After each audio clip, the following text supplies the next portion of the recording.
It's a Labor Day weekend tradition, the Southern 500 at Darlington, where guys will be bouncing off the walls all day. And here are three of them: Alan Bestwick, Benny Parsons, and Wally Dallenbach. All right. Thank you, Bill. You know, there are so many new fans to the sport of NASCAR racing over the last 15 years, Benny, who just may not be aware of just what this race means to the sport's history and what winning it means to the drivers. Folks, this was the site of NASCAR's first 500-mile stock car race. And people wondered, could stock cars run 500 miles at around 100 miles per hour? For 52 years, they've been proven 500 miles are no problem. And you talked about young fans. Maybe some of the younger drivers and crew members will not think about the Southern 500 with a great deal of admiration, but the veterans have been around a long time. They know that a victory here, years from now, they'll say, on September 2001, I tamed the Lady in Black. Wally, we'll talk about tires all day. We'll hear it from the crew chiefs. We'll hear it from the drivers. Let's talk about why tires and tire management will play such a key role in determining the winner of this race. Well, Alan, first of all, tire management, there's not much a driver can do to manage his tires. This is an old, gritty racetrack that tears up your tires. So basically, you're going to be in a four-wheel slide all day long. So what does a driver do to try to make that comfortable? That's just it. Make it comfortable. Balance the car to where he can slide around all day long, but be comfortable doing that. Slide around but not hit anything. And not hit anything. Yeah. Hard. Good luck to him. Of the 43 drivers in today's race, only 6 have ever won the Southern 500. Its 52nd running is next on TNT.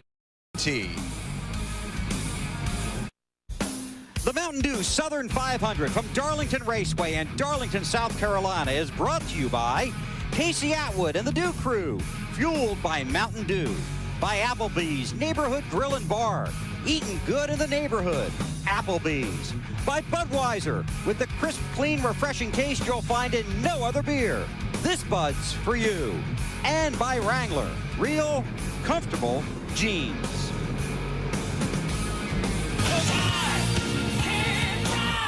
65! Budweiser, the official beer of NASCAR, is the proud sponsor of the Bud Pole Award given to the fastest qualifier at each NASCAR Winston Cup race. Rookie Kurt Busch became the 15th different Bud Pole Award winner in qualifying Friday, edging Jeff Gordon for the top spot since 1979. Anheuser-Busch has awarded more than $7 million as title sponsor of NASCAR's Pole Award program. And now, the Walmart starting grid for the Mountain Dew Southern 500. Busch and Gordon on the front row. Gordon trying to win the Southern 500 for a 5th time. Jeremy Mayfield and Rusty Wallace share row 2. Rusty has never won at Darlington in 35 tries. Kevin Harvick and John Andretti in row 3. Harvick, the rookie, can he do it again? Ricky Craven and Ken Schrader in row 4. Craven's best at Darlington, a 3rd back in '96. The defending race champion Bobby Labonte goes from row 5. He started 37th in winning last year. Nadeau and Marlin, row 6. Mark Martin and Dave Blaney will be in row 7. Dave Blaney extremely quick in happy hour. We'll see if he can get his first win in the Southern 500. Wouldn't that be big? Spencer and Presley, row number 8. Robert, 15th place finish in the spring. That was his best ever here at Darlington. We see on the outside of the 9th row is Dale Earnhardt Jr. Let's try to talk to him. Dale Earnhardt Jr., Benny Parsons, got me? Yes, sir. All right, Junior, back in 18th spot. Can you win it? I reckon we had a pretty good car in practice, so we just have to stay out of trouble, stay out of the wall, and see what the boys can do on pit road. Well, you know those boys on pit road are going to do their job, right? Yeah, they usually do, so we should be in good shape if we keep this thing at 1B. How important would winning the Southern 500 be to you, Junior? It's probably one of the toughest races to win on the circuit, so it'd be pretty exciting. I'm sure there'd be a good party back in Mooresville tonight. And I'm invited, right? I guess not. I guess not. That told me about it. I'm not invited. Dale Earnhardt Jr. set to go in the Southern 500 from the 9th row. You saw Kenny Wallace. We talked earlier. He's in Steve Park's car. He'll drop to the end of the field because Park qualified that machine. The drivers now that got in on provisional starting spots: Mike Wallace, Ron Hornaday, Buckshot Jones also qualified, as did Kyle Petty and Rick Mast. 2 drivers attempting to make the field who were unable to qualify. Andy Houston and Dave Marcus will watch and not participate in the Mountain Dew Southern 500. Our storylines that we'll follow through today's race, kind of like the old Eagles song. Who's going to make it in the long run? Tires, we're talking. And it's very, very difficult. Some cars will be fast for 30 laps, the first 30 laps of a run. Other cars will be faster on the second 30 laps of a run. I guess the guy that can be the most consistent for the entire 60 will be the winner. Got two rookies qualified in the top 10. Can Harvick or Kurt Busch tame the lady in black? This old girl does not like inexperienced race car drivers. They don't do well at this racetrack. Jeff Gordon suffered his first finish of the season here at Darlington in March when the engine in his car overheated and failed late in the race. That's what Jarrett Rutter hoping for, that Gordon stumbles on the track too tough to tame, and maybe they can pick up some points in that race for the title. Tell you what, Jeffrey is very good on this racetrack. He's very, very tough. So if they don't have any mechanical problems, I see Jeff going to be running the top 3 all day long. 367 laps around the mile and a third Darlington Raceway. Glad you're with us for the Mountain Dew Southern 500.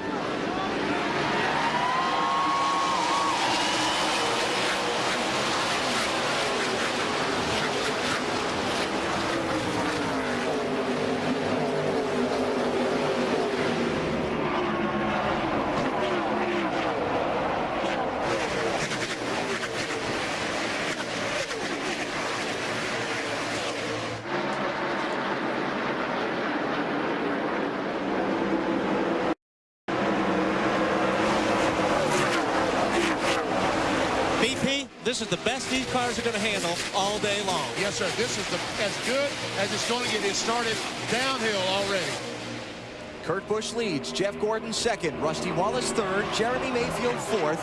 Then you've got Kevin Harvick, who's jumped up into fifth. Andretti, Craven, Schrader, Marlin, and Elliott round out the top 10. Nadeau and Martin racing back there for 15th spot, as the leaders come off of turn number 4 and begin lap number 3.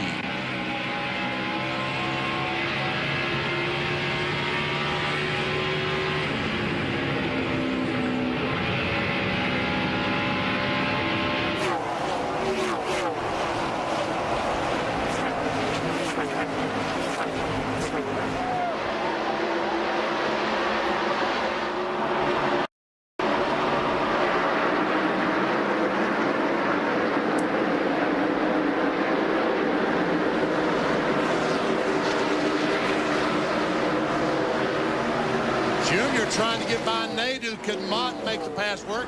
He got alongside off turn 2. They ran side by side for a half lap. Still could not make the pass happen. That 16th position they're running from. Boy, look at that run off turn 2.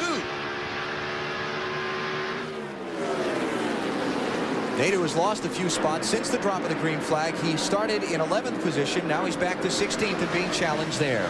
Up front, Kurt Busch holding off Jeff Gordon for now.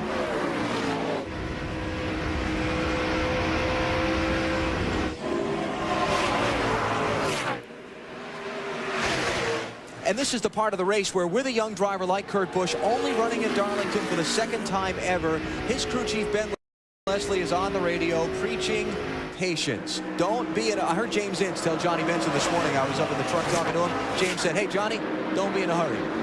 We got all day." 500 miles. Bill Elliott, Dave Blaney battling back for the 10th position. And as you talked about, Blaney in Happy Hour, the 93 car, very, very fast.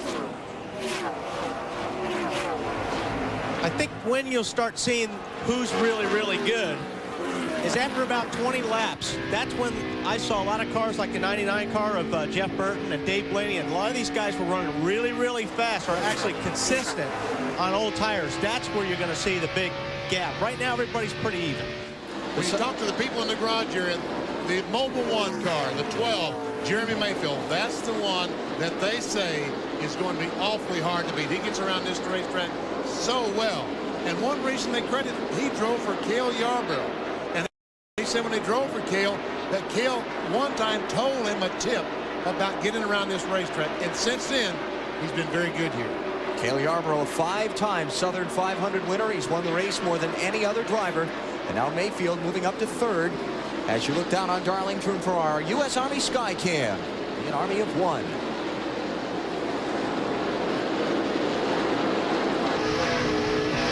On board Kevin Harvick from 5th place.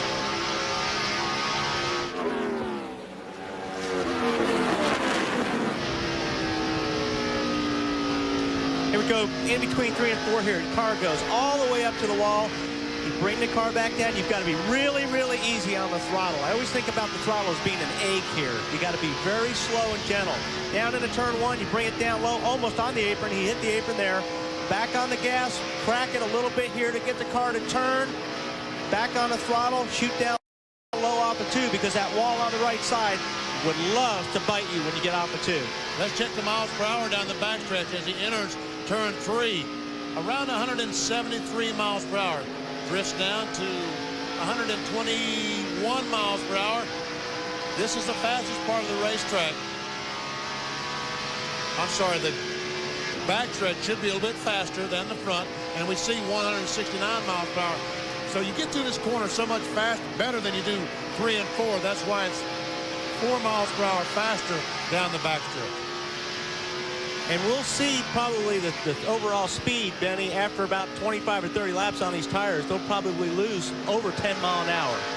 Kevin Harvick has very limited laps here at Darlington where experience is concerned, but he told us earlier in the weekend he knows how tough this racetrack is. You're right against the walls in both corners for the most part, and there's just not a lot of room for error. So if you make one mistake, you're probably going to pay for it. So it's probably the least forgiving racetrack that we go to.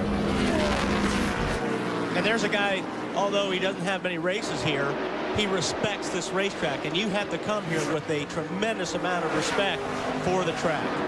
Rusty Wallace just about got in the fence between 1 and 2 that time, which allowed Kevin Harvick to come up and take that position away, talking about the 4th spot. And you see Rusty had to back off there.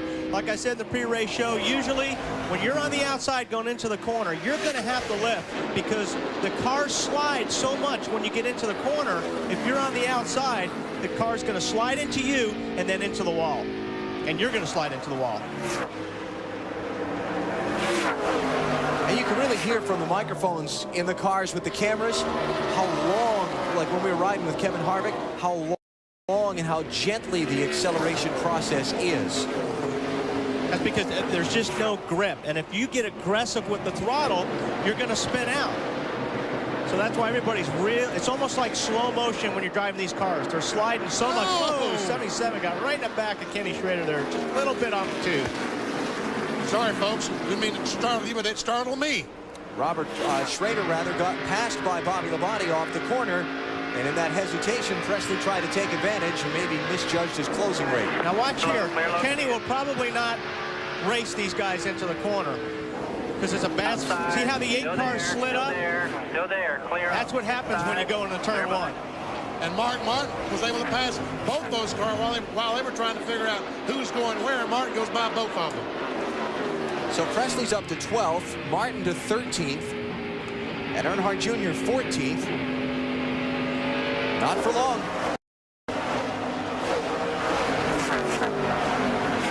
Whoa! and see, that's the problem here in Darlington. You'll lose. That hurts your tires when you get these cars out of shape. You look at the 6 car. Mark is so smooth. He will probably have a fast race car in another 15 or 20 laps. If you drive these cars sideways off the corners every lap, you're going to have less rubber than the next guy, and you're going to be slower because of it. Kurt Busch has led every lap so far of the Mountain Dew Southern 500 at Darlington, though still closely pursued by Jeff Gordon. You're watching NASCAR on TNT. I don't know which way to go from here. Take the low road, 'cause I know it can take me home.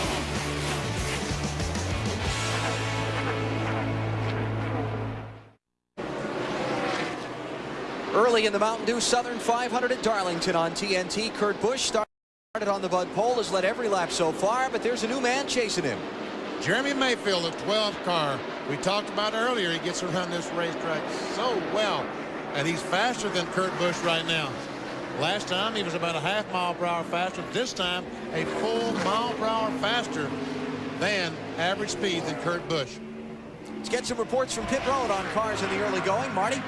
Well, let's give a hand to the leader, Kurt Busch Allen, the rookie who sat on the pole, has led all the laps so far. Coming into today, he had only led 3 laps all season long, and they know they're probably not going to win the race today. They don't have enough experience to do that, but that is their goal, experience here at Darlington. They want to run all the laps today, maybe get a top 10 finish out of this thing, and come home with a decent race car. They say the car right now not bad, a little tight in, a little loose off, but again, not bad to Matt Yoakum. Rusty Wallace has never won a race at Darlington, although he's been second in the Southern 500 twice. Rusty was very optimistic after happy hour. Right now, he's dropped from 4th outside of the top 10, reporting that he has no grip, possibly a tire going down. He's not sure what is wrong with the Blue Deuce. To Dave Burns. Hey, Matt, if you watched our happy hours. Hang on, Dave. Challenge for the lead here. We'll come back to you in just a second. Here's Mayfield off of turn 4. And it's his spot right now. He'll take it right here. Now, Kurt's got to be careful. That 24 sneaking under now. He's going to have to get out of the gas, and the 24 will take the spot.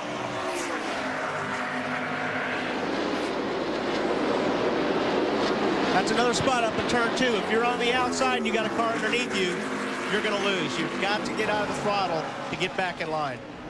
So, second leader of the Southern 500 is Jeremy Mayfield. Gordon to second. Kurt Busch back to third. They've opened up 3 seconds now on Kevin Harvick, who is the 4th place car. There you see the distance. Back to Harvick and Ricky Craven running 4th and 5th. 32 car Ricky Craven looked good also in practice yesterday. He ran some long runs and the car was awfully good. Moments ago, some stripes were handed out by the old lady in black. Let's see who earned them.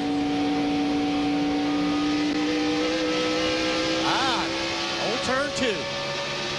Elliott Sadler in the Wood Brothers car. Picking up a Darlington stripe. You know, and the term Darlington stripe has changed in the last 25, 30 years. Years ago, it was a badge of honor. That meant you were right in the groove, especially down in turns 1 and 2. If you got a private up against that rail and just kiss the wall, you were perfect. You got that Darlington stripe, your car was perfect. Now, it's a badge of dishonor. If you get a Darlington stripe, you just run in the wall. Well, why have I been hitting that wall every year then? I thought it was a good thing. It's a bad thing. It used to be a good thing. It's a bad thing. The track used to be shaped a little bit differently off of turn 4, and you used to almost have to hit the wall to keep your speed up. Isn't that back in the early years? Well, that's what I was told. You have to hit the wall. No, that's not true. Anymore, it's not a good thing. Not anymore. Dale Jarrett. We were getting a report on him from Dave Burns a minute ago. He's moved up to 14th. Dave, let's get back to you. And I continue. From yesterday in happy hour, we found out he was very, very tight. And so when the sun comes out here at Darlington, it tends to loosen the cars up. So I asked crew chief Todd Parrott, do you guys need the sun today? And he said, it doesn't matter. He said, we're going to be at the front of this thing when this is over today. We got that confidence thing going on. And that is from a 3-time winner here at this track. Jarrett started in 27th spot, and again, he's up to 14th.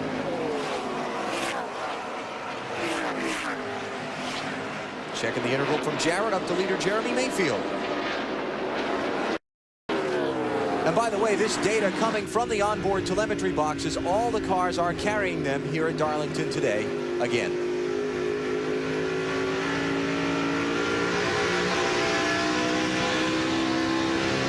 And you see the arrows? The yellow one is Jeremy Mayfield, the green one, Dale Jarrett. See, Jarrett about as fast as Jeremy, but got a long way to go from 14th position to catch Jeremy.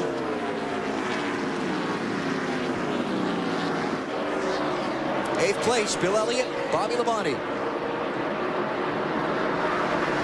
couple of former Darlington winners of the Southern 500. Bobby gets under him here. Yep, see, Bill's got to get out of it. That's that turn 2 deal up there. And, you know, the thing is, too, guys with have experience like that, you have a tendency when somebody gets in your mirror to start driving the car harder because you don't want to get past. And that's when you start bouncing off the wall here. So Bill Elliott figured, hey, you got a little bit faster car than me right now. Crack the throttle. Lose 1 spot, but you don't lose a lot of time on the racetrack. Elliott, winner of the 1985 Mountain Dew Southern 500.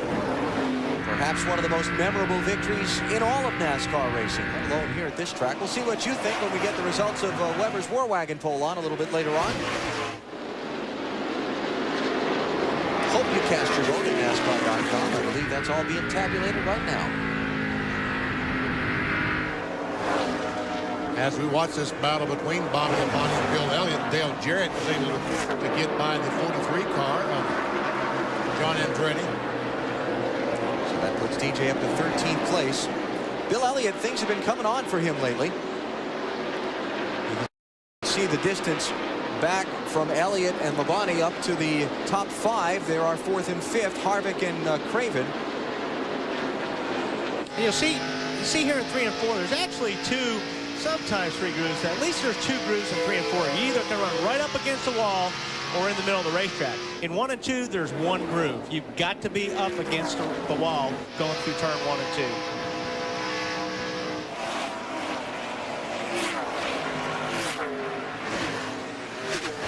Remember, at the end of yesterday's NASCAR Busch Series race, we saw Kevin Harvick kind of stalking away from the Busch Series garage area, looking very angry. We found out it was he and Chad Little who were scuffling, shall we say. And word is it was an actual scuffle. We'll see if any disciplinary action is taken by NASCAR in the first part of this coming week. The 4 car, Kevin LePage, has gone a lap down to the leaders. Now moves over and lets the 4th and 5th place cars go by.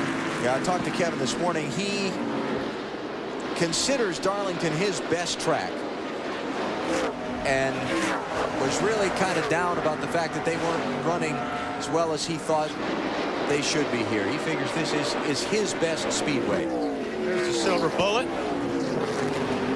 Sterling Marlin sneaking up on Ricky Craven and Kevin Harvick. They thought they were pretty good yesterday too in practice. Yeah, Sterling Marlin and his crew started 12th and now up to 6th position.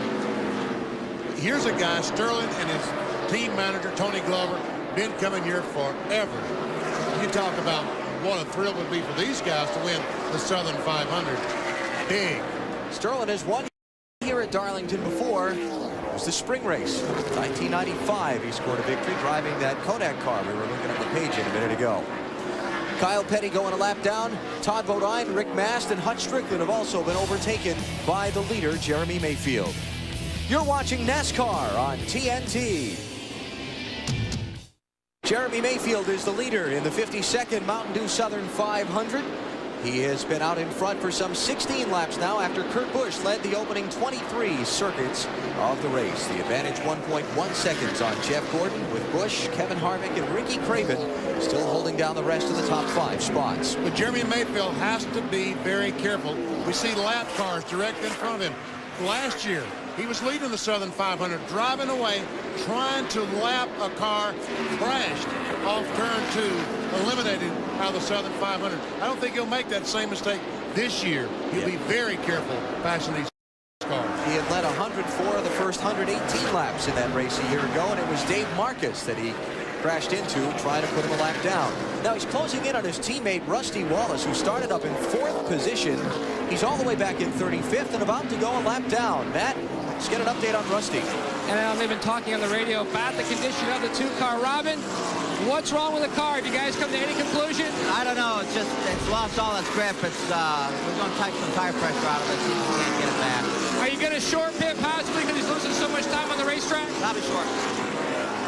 Robert Pemberton also has an injured eye. He was hit in the eye this morning by a tape ball, just joking around with some people in the garage here. It's a cut cornea. He will see his doctor tonight, but they say it's okay. You know, the amazing thing is, it's not safe to hang around me.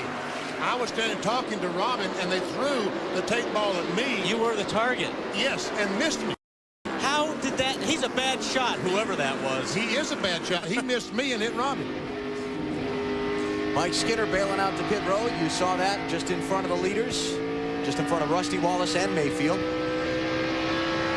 Todd Bodine has been on pit road. Sounds like Rusty's coming. Bring it to us.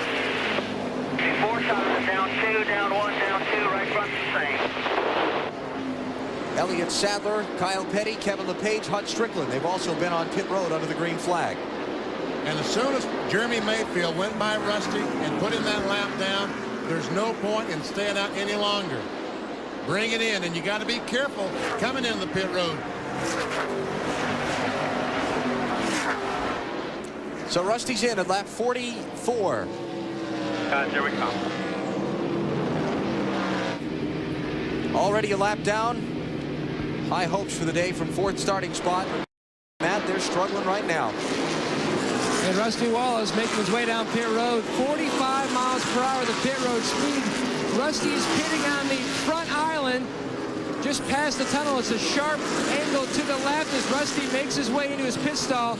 You can hear on the radio the adjustments. They're going to take 2 pounds out of the right rear, 1 pound out of the left rear, and 2 pounds out of the left front. No air pressure adjustment to the right front. They're also going to check and see if possibly a spring has come out of the spring bucket, as Robbie Fuller has already finished work on the left rear, and Rusty's down and away. Wow. 14.8, not bad, but he didn't require a full load of fuel. We've only run 45 laps. This is fifth place. Sterling Marlin trying to take it from Ricky Craven.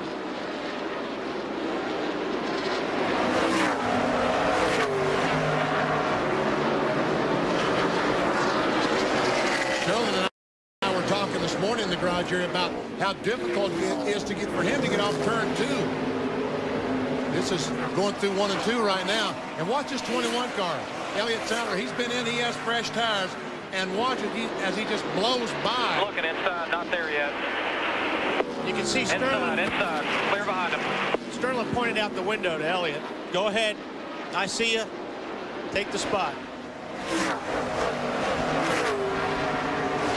Brett Bodine has gotten on pit road for a green flag stop after he was just overtaken by the leader Jeremy Mayfield. We talked about the tires going away and the consistency and what have you as the 32 goes under the 44 of Buckshot Jones. These cars qualify at 169 miles per hour. Well, they lose about 6 or 7 miles per hour when they go to their racing setup. Top speed on fresh tires around 162. Right now, they're running 150 mile per hour average. They've lost 12 miles per hour in just 50 laps. And you saw the difference in speed from Elliott Sadler, who wasn't one of the lead cars before he put fresh tires on, to what the leader Mayfield is running now, 5 miles an hour. And that's after Sadler's been out a few laps on these tires and knocked some of the speed off them. Yeah, tires make such a tremendous difference here on your lap times. So there'll be some different strategies. I mean, some guys will just keep it coming in and putting tires on the car. But the problem with that is the longer Jeremy stays out, if there's a yellow now, all these guys that came in early are going to be a lap down or more. Actually, probably 2 laps down. Rick Mast in the 27 has just come off pit road from a stop for tires under the green. 50 laps into the Mountain Dew Southern 500. Log on now to NASCAR.com and check out the Conseco NASCAR Fantasy Challenge. Pick your own team of drivers and see how you match up against other fantasy teams. Log on today, and you might just win a replica of the number 14 Conseco Winston Cup Pontiac. And look at Elliott Sadler and Rick Mast blow by the second place car of Jeff Gordon with those fresher tires.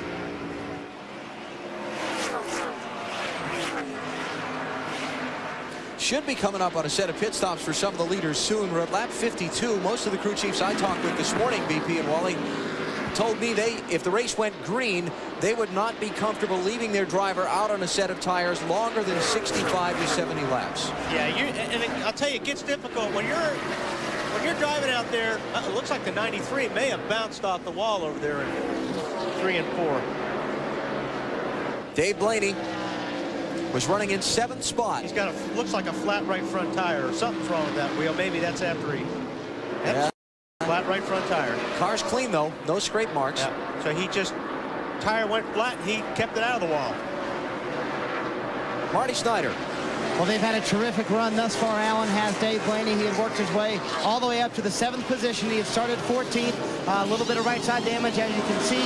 They're going to make a track bar adjustment. The car was a little loose, but it has been very fast on that entire run. They're very happy. They do make that track bar adjustment. They went down on the track bar, which should tighten them up off the corner. 4 tires for Blaney, and hopefully didn't lose too much time coming down pit road. Anyway, what I was saying earlier is when you're out there on old Caution, tires, hang on, Wall. Got caution out, spin. Ron Hornaday. That was down the backstretch. Come on back to the flag, you're fine. Come on. he's got a flat left front tire. Come on back to the flag, you're fine. Right in front of the leader. Look at them all trying to... I don't know, Skinner beat him or not. They want to look at the photo finish camera to find out for sure. But they will. Oh, Jeremy was not giving those lap backs, was You're he? not supposed to give those laps back. Attaboy, Jeremy. You got those guys down 1 mile 3/8. Stomp them. There you go. You got some smoke coming out of the 15 car. I'm not sure. Was he shedding bits of tire and fender and all the rest? And that's when you do the real damage, when that tire starts coming apart. The worst part about it, he's going too fast because the left rear. The left rear's flat. Here's what happened. He's trying to avoid a crash. Yeah, but I think he's got the tire going down right here. Something happened in front of him. I'm not sure it wasn't a 15 car. Good catch. Yeah, it was really That was good. Michael. It was. I saw smoke coming out the 15 car, so I figured he was. It was Michael Waltrip in the 15. So we'll follow up on what's wrong with Mikey in a moment. First, here come the leaders. On to pit road. Lap 56. The stops come on, and we go to Dave Burns.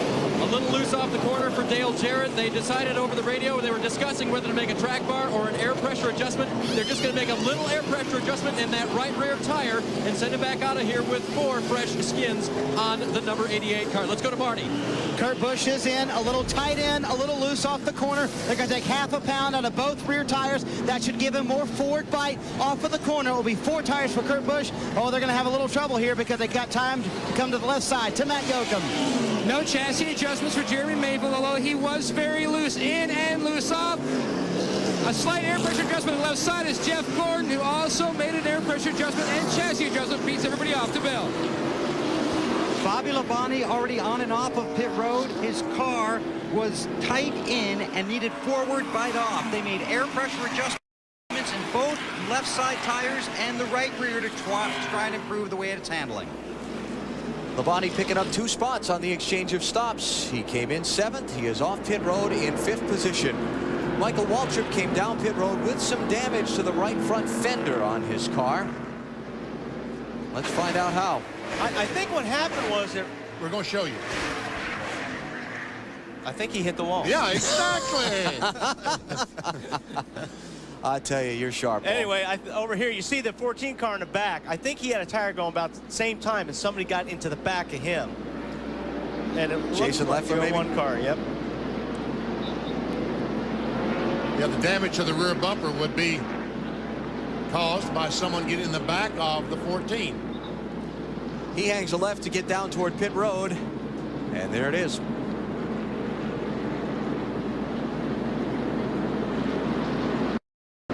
That's how I would have done it. Do a 360, put it in gear, gas it and go. I did that once. Did you? Atlanta, remember? Problem for Ron Hornaday. He didn't beat Jeremy Mayfield back to the line. Then he passed the pace car. That's going to cost him a lap on pit road, at least 1. Back at Darlington under caution in the Mountain Dew Southern 500. The leaders have all just made a set of pit stops. The lead changed hands on pit lane. Jeff Gordon and the Rainbow Warriors, they have that first pit stop.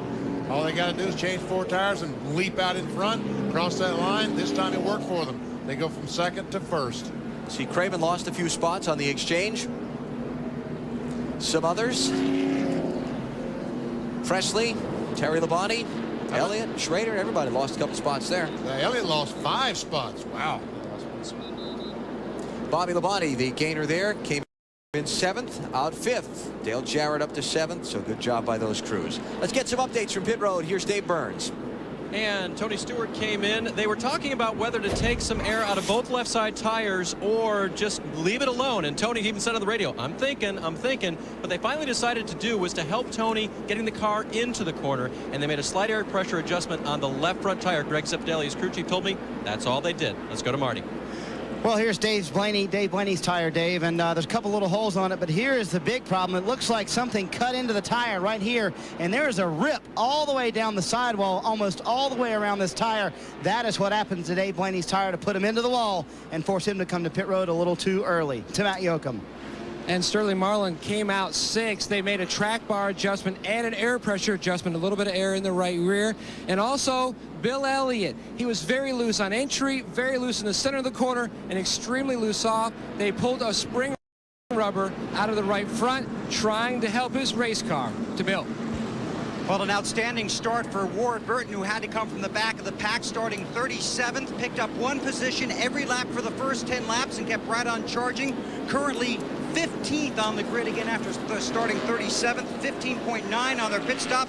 No changes to the 22. As for the Pennzoil Chevrolet, driven today by Kenny Wallace, started 43rd, also marching through the field, came in 21st, went out 18th. No changes on that car, 14.93 for the 1 team on their pit stop. 2 guys that started in the back, marching toward the front, and a really good point made during the pre-race show.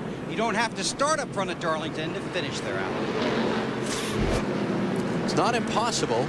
It does help. Just improbable. Yeah. To go from the back to the front. Bobby Labonte did it last year. Kenny Wallace has done it today so far. And when we talked to Jeff Burton in Happy Hour yesterday, he said that he was not concerned at all that he was starting back in 23rd position. He said by the end of 500 miles, I'll be up there somewhere. And right now he's in 19th position as we are getting ready for the green flag to resume this racing. Rusty Wallace, first car to the inside line, is 2 laps down, back in 35th place. And I bet you he gets his lap back right here. The leader is Jeff Gordon. Dave Blaney is on the tail end of the lead lap, trying to get a circuit back.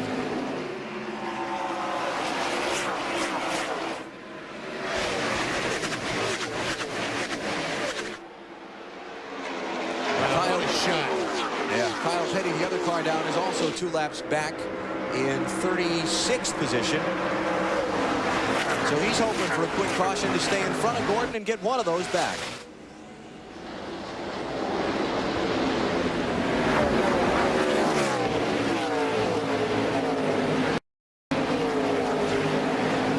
It's Gordon, Mayfield, Busch, Harvick, Bobby Labonte, then Marlin, Jarrett, Craven, Presley, and Nemechek. There we see our telemetry. Jeff Gordon, the leader. Jeremy Mayfield, 4/10 of a second back. Kurt Busch, another 4 seconds back behind Mayfield.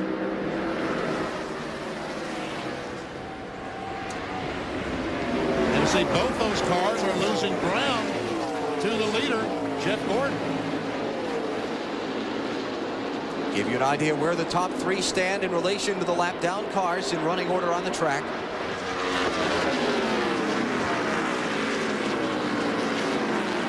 Jeremy maintained about the same separation that time.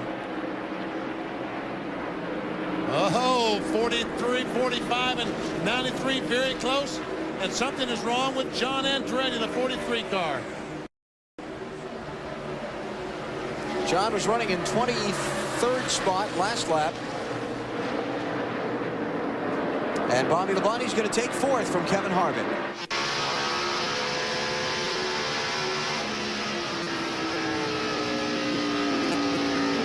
Marty? Well, guys, just before that last caution, Kevin Harvick did something a little interesting. He was loose into the corner, and I'm sure Wally and Benny can talk about this. So what he did was he adjusted the car from the inside. He turned the brake bias to the left, which is a little knob the driver can reach. He turns it to the left. That puts more front brake in, and that will make him tighter when he touches those brakes and goes into the corner. That's exactly right. That's about the... Whoa! And Kurt Busch. Yep. The 12 car, Jeremy Mayfield, was held up a little bit by the 11, had to kind of back off the throttle and ease off turn 2. When he did that, and see Dale Jarrett trying to get on the inside of the 29 car. When Jeremy backed off just a little bit, Kurt Busch jumped at that change that took over second spot. Bush to second, Mayfield to third. Bobby Labonte's now fourth. Now John Andretti, we said he was off the pace a second ago. He's back up to speed, but let's show you what caused him to be out of the gas. A little tap from the back. Johnny Benson got into the back of him just a little bit. Guys checked up in front of him, and John checked up. Johnny didn't check up quick enough. I saw some damage to the right front fender on John's car and assumed that he must have had a little bit of contact with someone. There you see it right behind the headlight door. Andretti back to 29th spot, but a nice save there to keep it out of the inside wall. Very nice.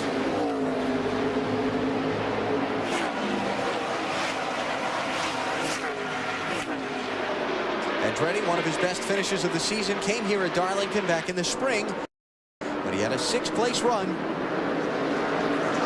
One of only 2 top 10 finishes he's had all season long. Ouch. This is Dale Jarrett, 6th place. Doing good, man.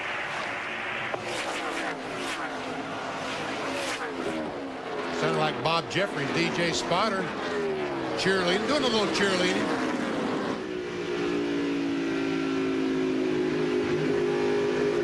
Looking for Ricky Rudd to be brought onto pit road.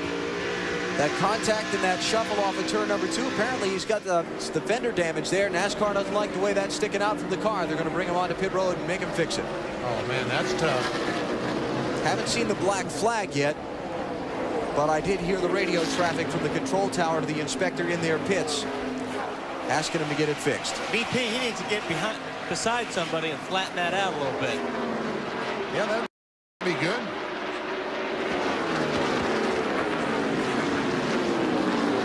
And now the word going out to the Rudd pits that NASCAR will keep an eye on it, but if it gets any worse, they're going to make him come in and fix it. Currently, Ricky is running in 23rd position. Dave? Well, Benny, remember last week at Bristol, the same thing happened in the opposite way to Ricky Rudd. It was Todd Bodine's fender that was kicked out. Rudd cautiously passed him on the opposite side, and then Bodine fixed the problem by rubbing up against Rick Mast, and NASCAR never brought him in. I'd be looking for a buddy right now. Yeah, I could lean on a little. If it were on the outside, you just go get you one of those gentle Darlington stripes and a piece of metal be gone.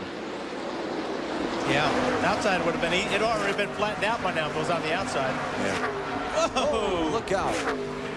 Mike Wallace. Glove save and a beauty. Look at those black marks. Look at that where he came off the corner.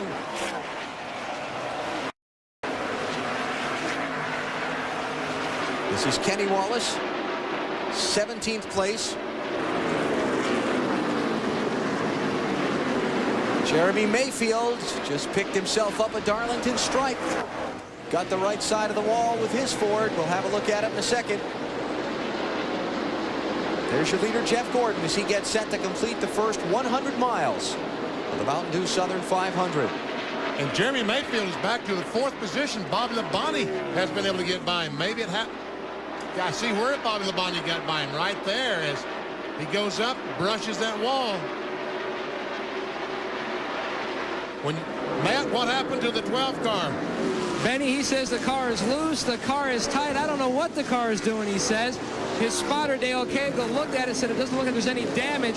But what they're going to do is they're going to go back to their original air pressures. They went up 1 pound on both left side tires, so now they're going to go back to their original air pressure settings that they started the race on and make a wedge adjustment on their next stop. So Mayfield falling back to 4th spot as Bobby Labonte's gone by him. He is 3.7 seconds behind Jeff Gordon, who leads the Mountain Dew Southern 500 on TNT. Under caution now for the spin by Hut Strickland. Pit stops taking place. All the leaders on pit road. Dale Jarrett swings into his pit. 4 tires required. Half a turn down to the track bar. He said not bad, Dale Jarrett did. Just a little bit loose on the 88 UPS car. Let's go further up pit road to Bill Weber. Easy in and easy out for Bobby Labonte, and no changes this time. He said the car is much more free than it was earlier. Remember, they made an air pressure adjustment on 3 tires on their previous stop. 4 tires and fuel. Bobby Labonte will be on his way. We go to Marty. Kurt Busch is in the 23-year-old. Pulse here to the car is terrific. He said, don't change a thing on the the chassis. He just wanted a bottle of water and 4 tires. To Matt Yoakum. The leader, Jeff Gordon, is in the most desired stall. Pit stall number 1, 4 tires stop, a track bar adjustment, and he is not going to win the battle off pit road. They made a track bar adjustment. He just could not get his car tight. It's been loose all day. How about a tip of the cap to Kurt Busch's team? That was a great pit stop by those guys. 14-5, BP. And Kurt Busch gets off of pit road with the lead. All right, guys. High fives. It was close, but he got to the stripe first. Here we see the stripe. There we see Kurt Busch go by, crosses the line, and about a car length later comes the 24 car of Jeff Gordon. Wasn't even close. I take that back. Good job by Sterling Marlin's team also to get him out. And Dale Jarrett's team gets by Bobby Labonte. We saw Labonte have his trouble on pit road.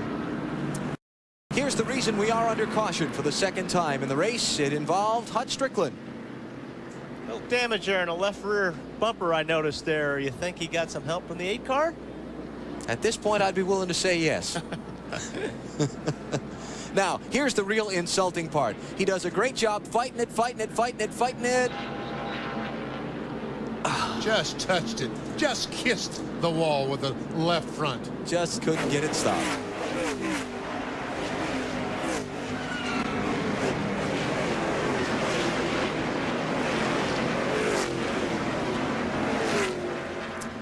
This will probably be incriminating, this view here. Listen. Stay up, stay up, stay up. Come on, come on, come on. Watch outside, watch outside. Dave Blaney did beat the leader back to the caution flag. He's back on the lead lap. Hut Strickland getting his car worked on. He'll rejoin the chase well deep in the field. Back for the restart in a minute. It's the 52nd running of the Mountain Dew Southern 500. NASCAR's Labor Day weekend tradition since 1950, and you're looking at it live on TNT. We're under the second caution of the race. Jeremy Mayfield, Kurt Busch, and Jeff Gordon have done all the leading so far, and just past 100 miles on pit stops. Kurt Busch's crew gets him out first over Gordon, and that's how they'll be on the restart a half lap from now. Let's go to Bill Weber. Island down here in the pit of Bobby Labonte. I want to explain something that just happened on their pit stop. They had a 16.41, which isn't very acceptable for these guys because they're one of the best pit crews on pit road. But Jeff Chandler, who changes the front tires, yanked the left front off. It hit this coupling, knocked the tie wrap off, and separated the coupling. He jammed it back together, continued changing the tires, and still got them back out again in 16.41. Jeff leads this crew. He is their inspirational and physical leader. Had a great stop despite that problem. That's how you win at Darlington. Green flag back out. And I'll tell you one thing, that hose has about 200 pounds of pressure on it, so it's jumping around about like a snake. For him be able to get hold of it and hook it back together is an amazing thing. Championship team thinking calm under pressure. Rusty Wallace back in 35th place, still 2 laps down, trying to get one back if he can catch a quick caution. The leader's Kurt Busch in the 97. Here comes Jeff Gordon, though, looking on the inside of Kurt Busch.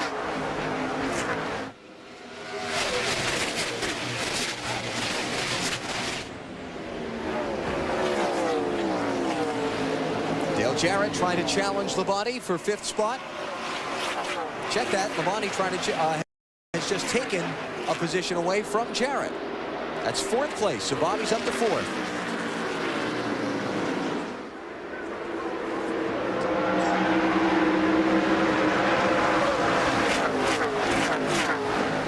Kurt Busch, the 97 car, really using that high line through 1 and 2, 3 and 4.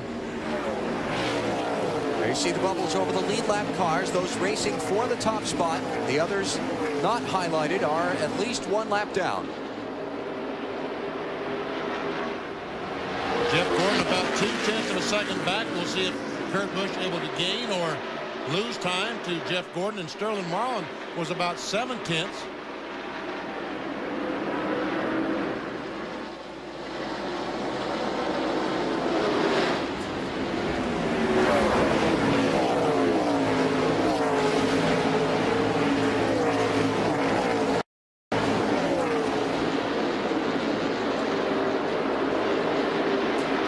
car mixed in there. Among the leaders is Brett Bodine. The 11 car is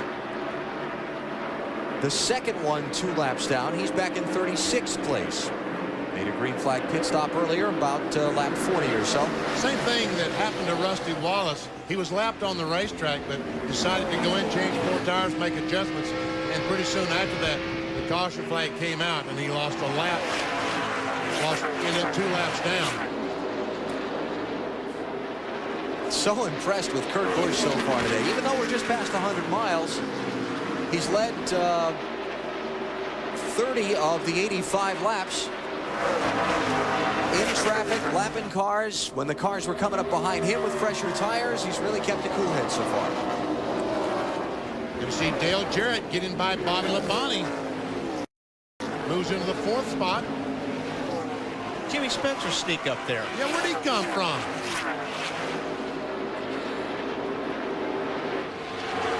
Got one coming inside. 24 is inside for quarter. For the lead. That's a hard place to pass right there because you can get down underneath them, but it's hard right here to get on the gas and pull up next to that car on the outside. And we all know that Jeff Gordon wants to lead, but you know he doesn't want to pressure the 97 car too much because he understands that Kurt Busch is inexperienced, and if he makes a mistake, he can take him with him. So he wants his pass to be nice and clean. Now you're Kurt Busch. You got Jeff Gordon beating on the back bumper and Rusty Wallace fighting to try and get one of his laps back. How hard do you push Rusty? Well, you got to push Rusty pretty hard, especially if Rusty's going to be holding you up. So.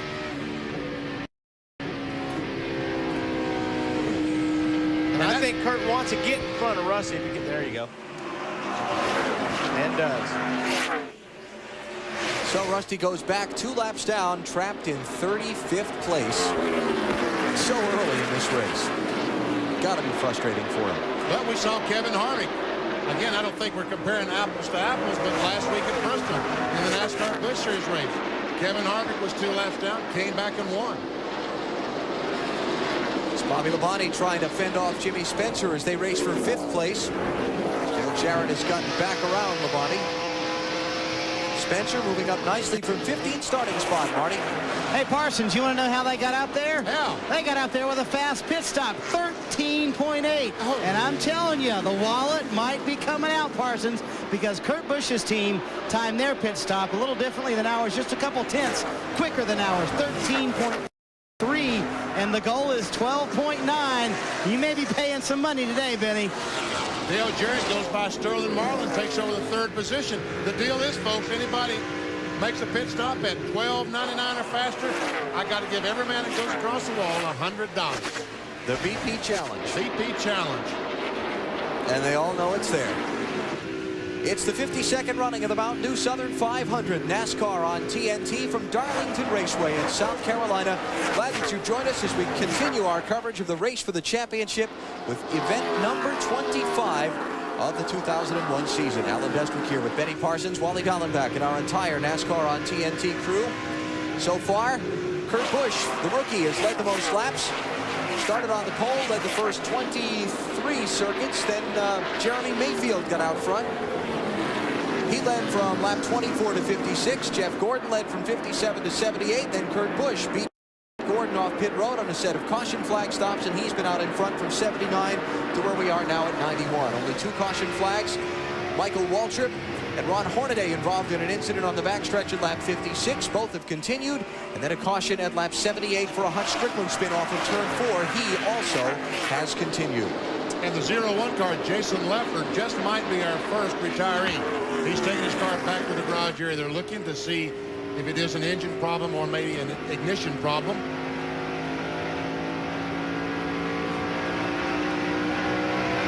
Where Jeff Gordon was pressuring Kurt Busch for the lead a little while ago, you see that Kurt has opened a little bit of a gap on him now.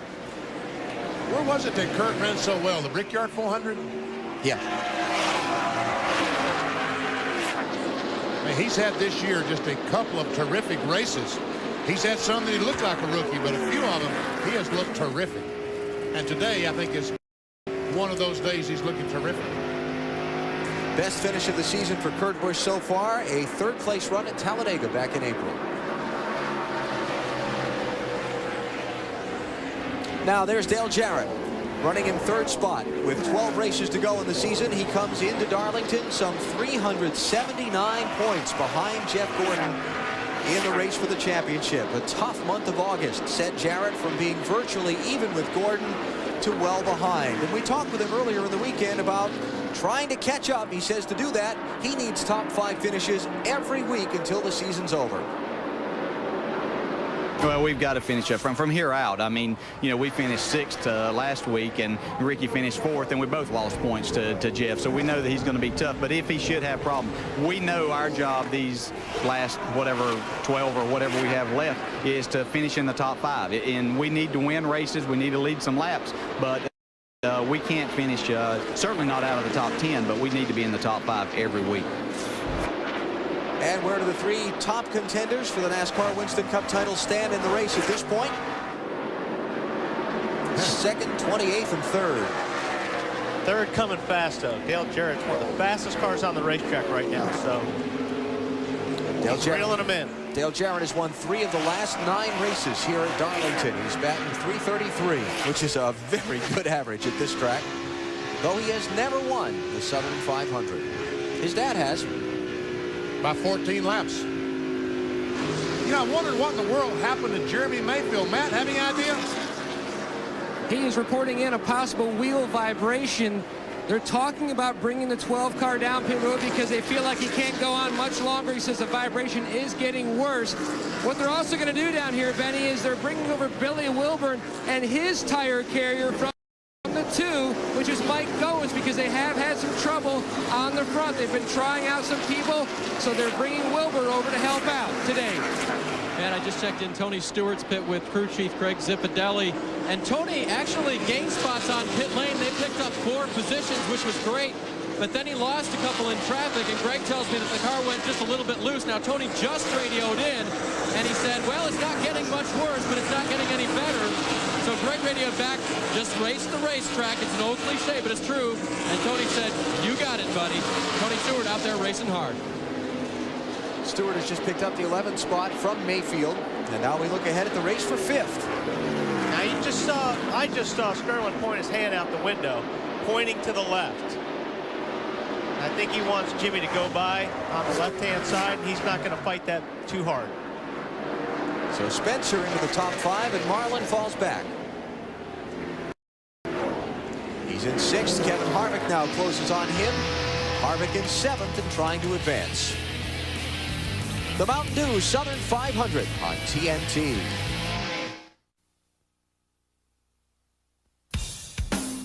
The Mountain Dew Southern 500 from Darlington Raceway in Darlington, South Carolina is brought to you by Original Coors. Nothing beats an original. By Stacker 2, the world's strongest fat burner. Burn fat, crush cravings, and supercharge your energy. By OnStar, it's all the help you'll need on the road. OnStar, how can we help you? And by Goodyear, serious technology, freedom from worry. Kurt Busch, the 23-year-old from Las Vegas, is the leader of the Mountain Dew Southern 500.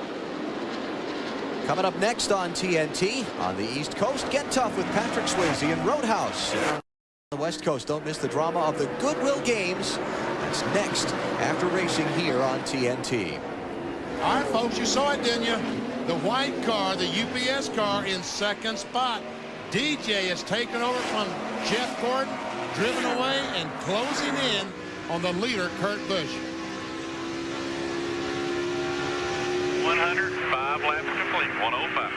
Race this racetrack. Tommy Jeffries, spotter. Friendly reminder to his driver. Jarrett started back in 27th.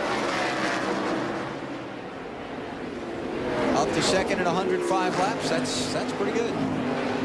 Yep. They keep getting reminded. Race the racetrack. Because as soon as you start getting a little bit racy here, that's when you start making mistakes, or you try a little bit harder getting in that corner and bounce off the wall. Did that annoy you, though?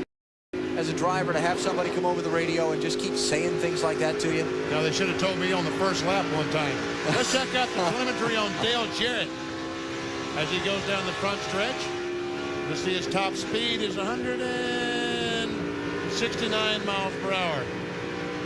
Goes underneath Michael Waltrip. That will hurt his speed down the backstretch a little bit. Should run a 171, 172. He waves to Michael, says thank you very much. 171. Listen to how long he's off that gas. You don't get full throttle till you're way off the corner. And watch that tach up to 80 what? 8,600 RPMs. You see the distance to first place, just 9/10 of a second. That is the leader directly in front of him. We're seeing it out the right side of his windshield. Just after the lead two went by Michael Waltrip, he bailed out for pit road and was speeding when he came in. A 15-second penalty for Mikey after his pit stop. We checked the miles per hour, and you see that Dale Jarrett is almost 1 mile per hour faster than Kurt Busch. And look at this, he's faster than anyone else by far in the top 10. Junior, Dale Earnhardt Jr. back in the 9th position, had the second fastest time that lap.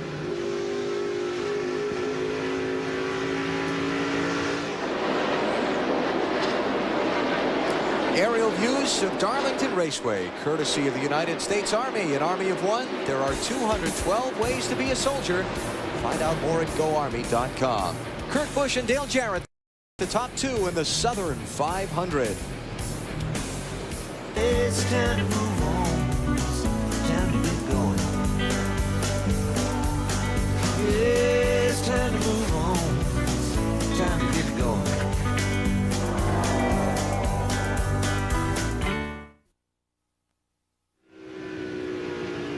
Darlington Raceway in South Carolina is the place where the Mountain Dew Southern 500 is being run for its 52nd time. Check our Wendy's race menu as the race for the championship continues next weekend. It's on to another Saturday night under the lights fight on the 3/4 mile track in Richmond, Virginia. That's another great racetrack. This stretch of races in the season, I just really love this. And we don't have to worry about these cars going in the corner and giving away. They can run in the corner at Richmond too wide. Then it's on to New Hampshire, Dover, Kansas City, all coming up on NBC and TNT, the race for the championship. Kurt Busch continues to lead. He's 0.6 of a second up on Dale Jarrett. Now, Benny, you mentioned a second ago when I was talking about the spotter, and if you got irritated when he said something to you, you said something about, I needed somebody to tell me on lap 1 here one time. Would you care to elaborate? Did I say that out loud? Or you're going to elaborate? I said that out loud. Yes, you did. Come on. 1984, I started the race here in the spring on the pole. Bill Elliott on the outside. They threw the green flag, and Elliott missed a shift, and I had about a 12-car length advantage going down in turn 1. And I got cocky. I said, wow, look at me. I got a 12-car length lead. I'm going to kick their butts today. And I was thinking that through the corner about that time. I said, oops. I was sideways. I lost control in the first corner of the first lap of a 400-mile race. On the pole. Were you mad? Embarrassed. Were you in a hurry to get home that day? Yes. Oh, yeah, I was in a hurry to leave the racetrack that day. Did you get stopped by an officer of the law that day? No, it wasn't that day. It was a different time. You went out on the first lap, though. Oh, yeah.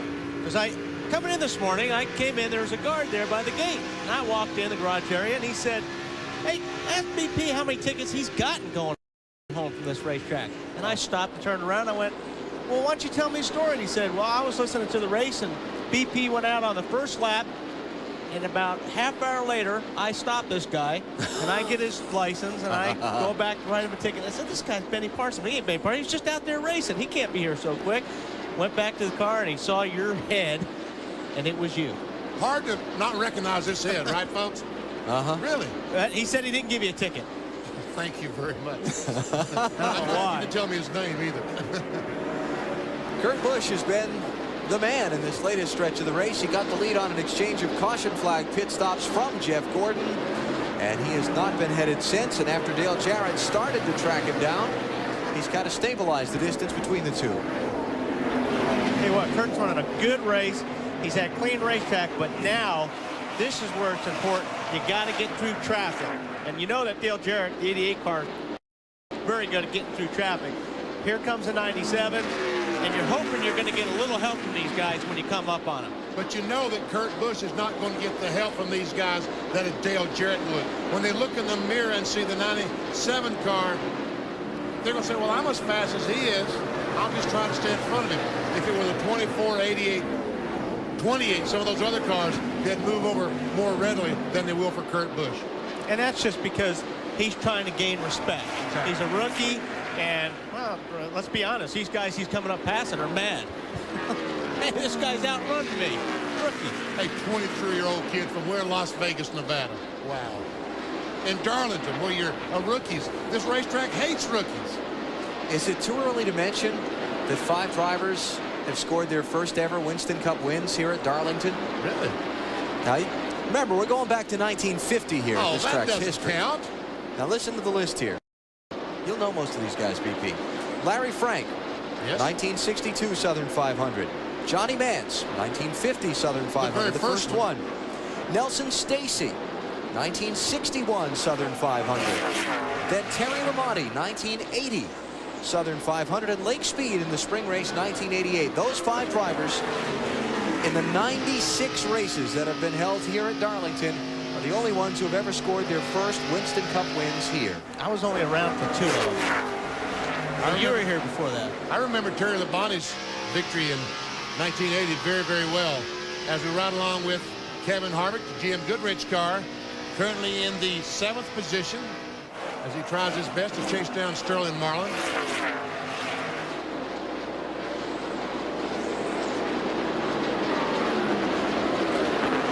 Marlin has sort of been steady right where he's at all day long. Started in 12th place, moved up into the top 5 just before the last pit stop, and he's just kind of hung there just outside that group. I'll tell you who's having a good race is Robert Presley. I talked to Ryan Pemberton this morning, the crew chief of that car, and they really felt they had a good race car this morning, and that they needed to put together a good run. They've had a lot of good runs this year, but haven't been able to capitalize on it. So he's pretty proud of that race team right now. Marty, how about Robert Presley's day? Oh, what a terrific day these guys are having, and they're actually a little disappointed with being back in 10th place. They were running 7th when they came down pit road last time and had a lug nut fall off. They had to thread it by hand. They still got him back out in 11th, and he's made up 1 spot since then, but just a great run so far for Robert Presley.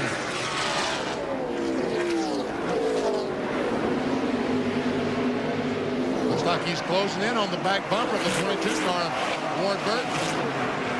Well, it's a tough place to pass the cars. Ahead of the bottom. Dale Earnhardt Jr. in 8th, Ward Burton in 9th, Robert Presley in 10th, going by Todd Bodine, who's back in 38th place, 3 laps down. Jason Leffler's car has been retired from the Mountain Dew Southern 500 due to overheating. He is the first of 43 drivers out of the race. Lead change in the Mountain Dew Southern 500 at Darlington. Dale Jarrett has just gotten around Kurt Busch. After it appeared to us, Busch really began struggling about the last 6 or 7 laps. Jarrett ran him down, and when he went by, it got kind of interesting. Yeah, over in turn 2, here they are side by side. DJ says, Kurt, you're supposed to back off and let me go there. Finally, Kurt did back off, or maybe the one you think you do about it. DJ takes the spot, but it was pretty close off 2 already. Kurt's been running pretty high. Looks like his car's loose. And when it gets loose here, you're hanging on. I don't think Kurt knew you're not supposed to be on the outside of 2 wide off of turn 2. And I think Kurt is doing the very wise thing. Because I believe that you're right, Wally. He has a handful getting that 97 car around the racetrack. So the best thing to do is, if anybody applies pressure, you got to let him go. Because it's all he can do to drive the car by itself around the racetrack, much less putting other cars in the mix. Right. You see all the rubber blizzard there blasted onto that camera lens in turn 4, the one that's right up on the top of the outside wall. 132 complete, 132. used to be a lot worse here. The Goodyear's got such a good tire right now. We don't lose a lot of it, but there used to be just inches of rubber outside the groove, especially in turn 2. They'd actually take the blowers and blow the racetrack out during the yellow during this race. See second and third now as Jeff Gordon starts to close in on Kurt Busch. Gordon has led 22 laps of the 133 so far. And we see that Jeff Gordon is a little over 1 second behind the leader, Dale Jarrett. Tail happy there for Kurt Busch off the second corner. We're going to be coming up on another set of pit stops. The leaders were all in at lap 78. We have been 55 laps now since they stopped. And once we get past 60, it's going to be a free-for-all on pit road, I think. Coming up on Casey Atwood is the leader to put him a lap down. Casey back in 29th spot in the Mountain Dew car.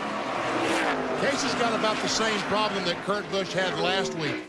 This is the Mountain Dew Southern 500. And you know that Casey Atwood wanted to do good for his sponsor today, Mountain Dew. Just like last week, the Sharpie 500, Kurt Busch's sponsor. And Casey Atwood said, I've been lapped.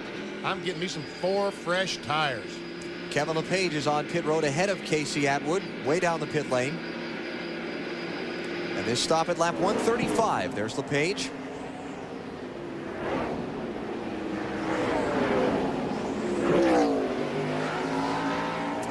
Big Ed Watkins, the jack man and pit crew trainer on that car, leading his troops around.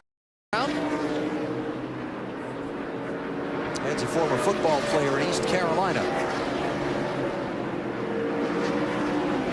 And somehow Ed knew, it didn't look like he ever looked back at the rear tire changer, but somehow knew that the front tire changer was the slowest. So that's the guy that he watched the entire time. Mike Wallace is the last one on the lead lap now in the 7 car. He's in 28th place, and Dale Jarrett's closing quickly on him. So we expect to start seeing leaders on pit road in the next 15 laps or so as second place changes hands. Jeff Gordon, that 24 car, he is coming, folks, getting closer and closer to the lead. So how long does Ben Leslie leave Kurt Busch out there before he pits him if he's struggling like this?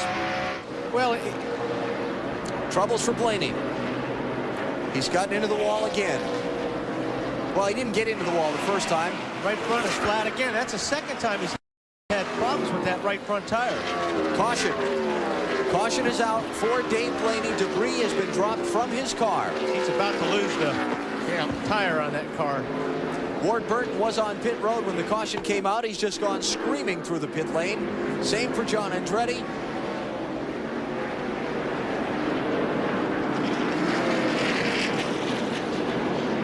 Ward had just come onto the pit lane, and as a lead lap car, he did not want to get caught. Did the smart thing. Stepped on the gas and got on through before the pace car got out in front of the leader. Now all they have to do is a penalty for that is tail end of the long. Okay, everything's cool. We're still in the lead lap. Just get caught up here, and we'll put 4 on, okay? Which is better than being a lap down. Exactly. Well worth it. So that's a well-timed caution. Everybody is very happy right now because they all know they're going to get fresh tires. Everybody except Blaney. That's twice now we've seen as we got late in a long green flag run, he had the right front go down. So that is pretty strange. Just running it right off the car. I'm not sure exactly what's causing that problem, but obviously there is some type of problem for to have 2 right front tires go flat. Well, we got a little bit of sun out. It's starting to come out. I think the 43 car is another car that has pitted under the green flag and has lost a lap. Jarrett, Gordon, Busch, Bobby Labonte, and Spencer, the top 5. Dave? From 27th to 1st now, Dale Jarrett brings the Ford in for 4 tires and another track bar adjustment. They've been taking it down just a little bit each time to help him with his loose condition coming off the corner, trying not to make him too tight in the center of the corner. Let's go up pit road now to Bill Weber. Bobby Labonte wants more forward bite. They're going to do it with a pound of air pressure in the left front tire. And they're also making a wedge adjustment. Watching the left side tires go on, we go to Marty. Kurt Busch is in the car, started terrific. He got looser the longer he ran. Really loose in the last 10 or 15 laps. Quarter pound out of both rear tires for Kurt Busch. To Matt Yoakum. Jeff Gordon was tight in every corner except off turn 2. He's already down and away, beating everybody everybody off pit road. They went back to their original track bar adjustment. They felt like they over-adjusted in the last stop and made Gordon too tight.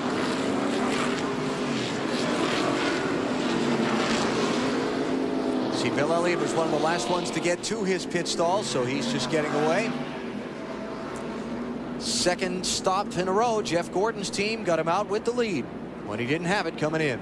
See if we can have, well, 93 definitely has some air pressure problems in the right front. Yeah, he's got none.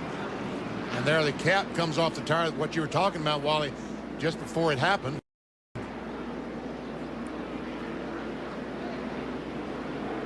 Kevin Harvick watches all this, and he swiftly moves down to avoid that cap. Now he's going to pit road. Probably wouldn't hurt anything to hit it, but yeah. He said, I got to go to the pits anyway, so why not do that right now? So Blaney's back in 29th position, a lap down to race leader Jeff Gordon in the Mountain Dew Southern 500 at Darlington on TNT.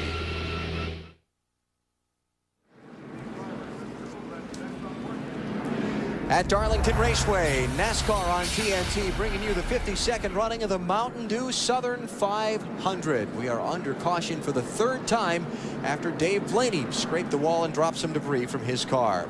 Join Bugs Bunny, Taz, and other Looney Tunes characters as they partner with NASCAR. 7 teams to swap paint and feature Looney Tunes characters in the Monte Carlo 400 Looney Tunes Challenge in Richmond next weekend. You'll have a chance to win a Chevy Monte Carlo or a trip to Hollywood and other great prizes. You must enter by September the 4th. To do so, just log on to Chevy.com or AOL keyword Monte Carlo. And good luck. You're not calling Wally and I cartoon characters, are you? Just because I looked over at you while I was reading that? Exactly, yeah. Okay. Here's our Mountain Dew pit stop summary. Jeff Gordon getting the lead again. Bobby Labonte loses a spot. Busch loses 1. Spencer stays the same. Yeah, we were kind of talking about it during the break. Jeff Gordon has the best pit spot, and the guy that's on the pole gets to pick the first pit. Why would you think they wouldn't pick the pit that Gordon's in? Kurt Busch. Kurt Busch. I don't know. I wondered about that when I first looked down and I saw they were in pit 8. I said, why are they not in pit 1? But there's Kurt Busch's pit. And that is not the first pit. You see, he's got to go around this island. There's a tunnel goes around the racetrack.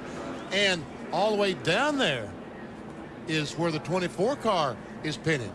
And you've seen very clearly on the last 2 sets of pit stops that they dropped the jack on Gordon's car, and he only has to roll a few feet to get to that line. Well, he's got, this is the line where they timed them.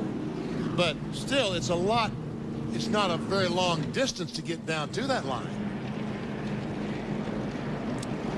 But Gordon's got the advantage.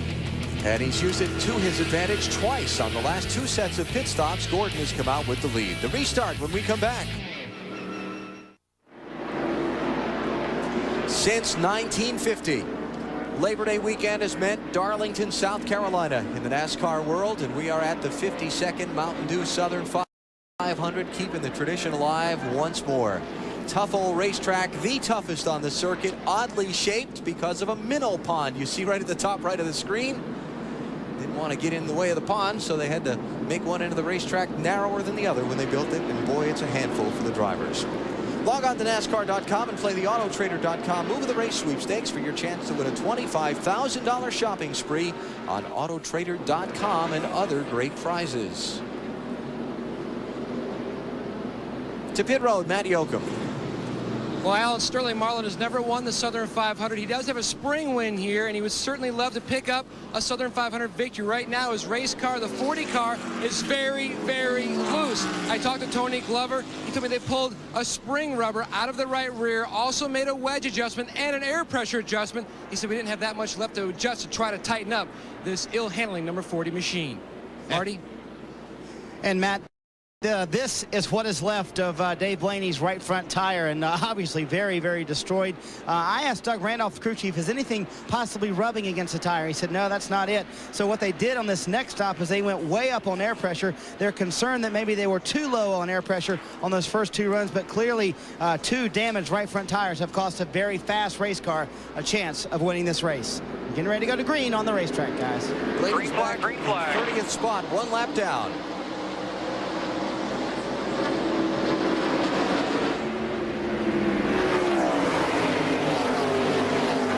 Third place, Bobby Labonte trying to clear the lap cars and stay in contact with the front two.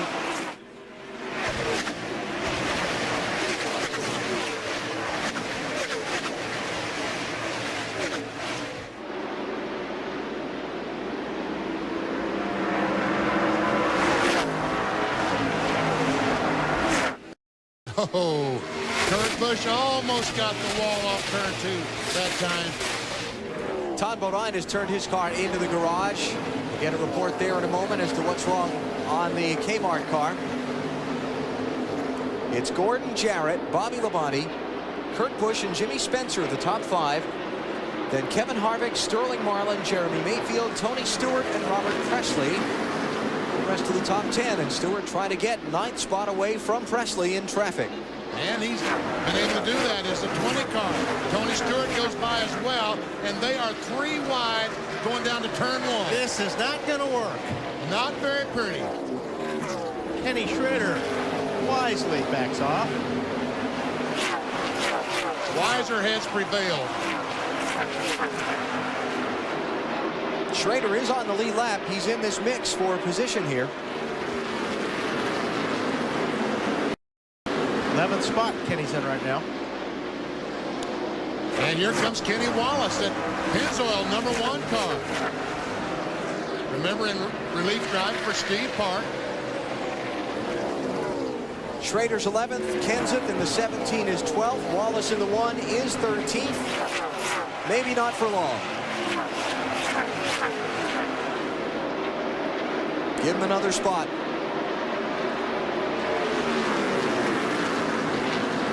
This is pretty good medicine for Kenny, too. I mean, you know, he struggled, gets in a good race car, and he's having a good run. I mean, everybody knows Kenny Wallace can drive a race car, but boy, good equipment makes such a difference. And Kenny Wallace is having a ball out there right now. Remember, we were talking about Ward Burton being on pit road when the caution came out and speeding through the pit lane. Bill, has put him back to 24th spot. And he restarted 27th, Alan. He was running in the top 10 as high as 8th. He was on pit road when the caution came out, sped off of pit road, so they knew they were going to be sent to the end of the longest line anyway. They came back on pit road as Dale Jarrett recaptures the lead here in the Southern 500. When he came back on pit road under the caution, Tommy Baldwin took out rear rubbers from both rear springs because the car has been too loose. So they took advantage of the penalty. He restarted 27th. He's climbing his way back to the front. Remember, he started 37th and got to 8th earlier in the race, Alan. And the best news for Ward Burton, Bill, is he's got plenty of time. We're just past 200 miles in the Southern 500, and Dale Jarrett is back on the point. That's it. Be smooth. Race the track. Race the track. Don't be in a hurry. Don't be in a hurry. All those favorite sayings in the Darlington Raceway. If you only had his spotter, BP. Oh, Bob would have made us all heroes, wouldn't he? Used to have a scoreboard right about there where Jarrett and Gordon's cars are, where that Darlington sign was in the center of the turn. Did you ever notice that when you went by and get depressed looking at the lap count? Just every time you went by. Just every lap. Scoreboard's now in a pylon, a tower in the center of the infield, but they used to have that one right in the center of the corner. And I always used to think how miserable that must have made the drivers, because this is a long race. It's 367 laps at Darlington. And every time you sailed into that corner and looked up and saw that number at 152 now, and it probably feels like you've been out there forever if you're behind the wheel. Yep, Rockingham had the same thing. Still does in 3 and 4. The drivers can see it. Speeds at the line. Kevin Harvick, the second fastest time that lap.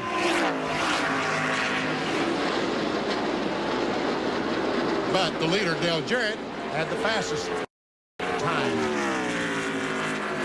Dale Jarrett has now led 11 of the last 12 Darlington races.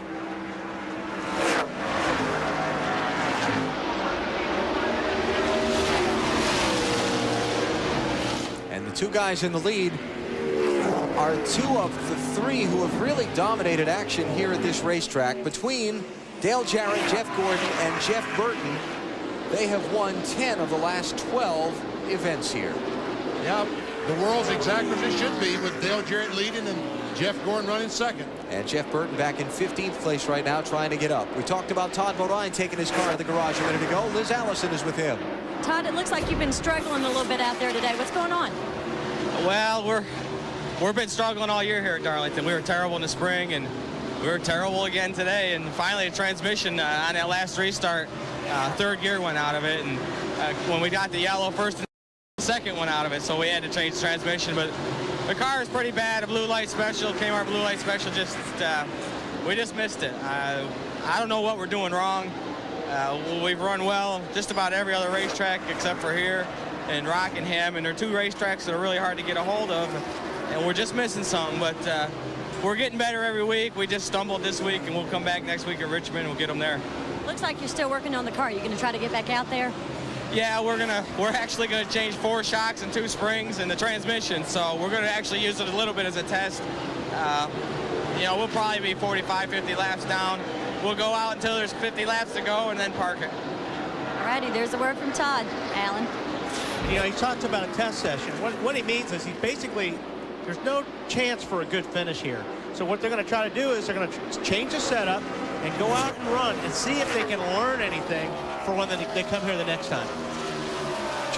Jeremy Mayfield by Tony Stewart to pick up 7th place.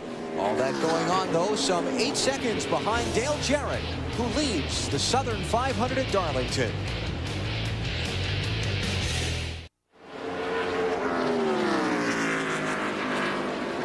TNT Sports welcomes you back to Darlington. 162 laps about to go on the board, with Dale Jarrett leading Jeff Gordon and Bobby Labonte running in third.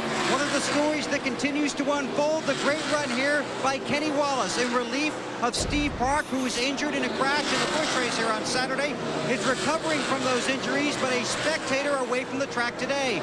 Wallace had to start 43rd, currently running 12th on the racetrack, and on the last pit stop, they made a 1-round adjustment in the wedge to tighten up his car. Kenny said the car is great. Kenny Wallace, not a regular this season in the Winston Cup Series, but trying to make a big impression here at Darlington this afternoon. Dave Burns. Bill, last week's win in Bristol for Tony Stewart was significant because he'd never won there before. That's the same case here in 5 starts, 0 victories for Stewart. But he thinks he can do it after a hectic week of appearances for his sponsors and all kinds of activity on the road. He came to Darlington to relax and to win. At the last pit stop, they tightened him up just a little bit. He was a tick free, according to Greg Zipadelli, his crew chief. Marty? Well, Dave, just like Tony Stewart, Dale Earnhardt Jr.'s never won here either, and he desperately wants to win here. And in fact, he's never even finished in the top 10 here. His best finish is 11th. On the last run, he was in the top 10, but the car was extremely loose, especially at the end of the run. So when they came down pit road, they put a rubber in the right front. He lost a lot of spots on pit road, but now the car is much better, and he's working his way up through the field. Dale Earnhardt Jr. watches hands inside the race car.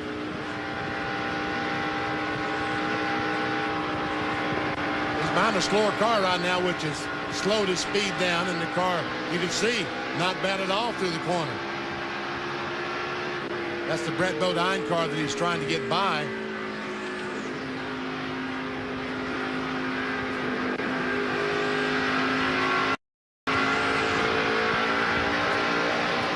And still not able to get by.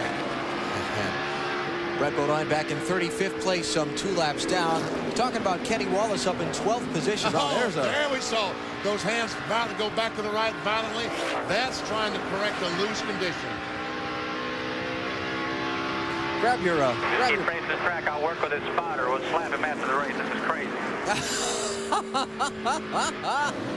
Grab your prop there, BP. Talking about Kenny Wallace subbing for Steve Park, and we certainly hope Steve's doing better today. One of the most bizarre accidents that I've ever seen at a racetrack happening here yesterday. The one that injured Steve and left him in the hospital for observation and continued recovery from his injuries here yesterday. And talking with Ty Norris, who runs Dale Earnhardt Incorporated, the race teams last night, Benny, and we got a little clue into what happened to Steve yesterday. Well, Ty kind of started off in the right direction. So this morning I talked to Gary Nelson and Steve Peterson and said speculation that the steering wheel came off on the 31 car yesterday in the Busch race.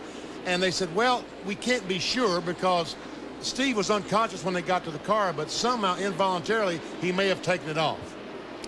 But it was off when they got to the car. The rescue workers got to the car. And it makes sense because if you look at the replay, normally when something happens to a car, the driver's going to react. He's going to turn to the right. And if an axle broke or something like we first thought, but if you looked at and that's where Larry Foyt hit him. If you look at this angle, the wheels are turning to the left. He never reacted to try to save the car. So it's a good possibility, you're right, BP, that steering wheel was either unhooked or something broke in the steering. And about every driver I talked to in the garage this morning told us they suspected that that's what happened. Now, how does a steering wheel come unhooked inside a race car? Well, here is the steering shaft. Here's the steering shaft and the hub the steering wheel bolts to. This goes on the steering shaft. And I'll put it up close to my microphone and push on it so you can hear it click. When it clicks, that means that it is locked in position. And sometimes some of these kill switches and radio switches will get between the steering shaft and the steering hub, and when you push it on, it's unable to go down because these wires are in the way. That might be what happened yesterday. And probably what he was doing, it was under yellow. He may have been pulling his belts tight and checking to see if the steering wheel was tight. By doing that, you pull on the wheel. If that was not clipped, then that wheel probably came off. And these cars have so much lead in them, the first thing that happens when the wheel comes off is the car turns to the left very hard. That's exactly what it looked like happened. And let's remember, Steve had just gotten back into the car after a red flag for rain. Yeah. So, you know, really the only one who knows is Steve, and whether or not he actually remembers it after that kind of a vicious wreck, I wouldn't be so sure. But we wish Steve well and hope he's back in the race car at Richmond next week and he's feeling 100%. Besides, we need to get him back on the racquetball court. I don't think he'll be feeling like it this week. No, probably not. Probably not. Kenny Wallace doing a great job, though, for the Pennzoil team. He's in 13th place right now. On the lead lap, he's just been overtaken by Matt Kenseth for a spot, but still, from being at the tail end of the field to be up in 13th, that is outstanding. You know, one thing I've noticed, BP, you know, a lot of these guys are loose today, but I've never seen so much tape on the front of these cars as I have today. It's like these guys are trying to gain as much front downforce as possible. Maybe that's what's, you know, making some of these cars loose, because if you look like on the one car, there's a lot of tape on the front of that car. And the bottom grill opening is closed completely up. See the bottom bumper? There's no opening there at all.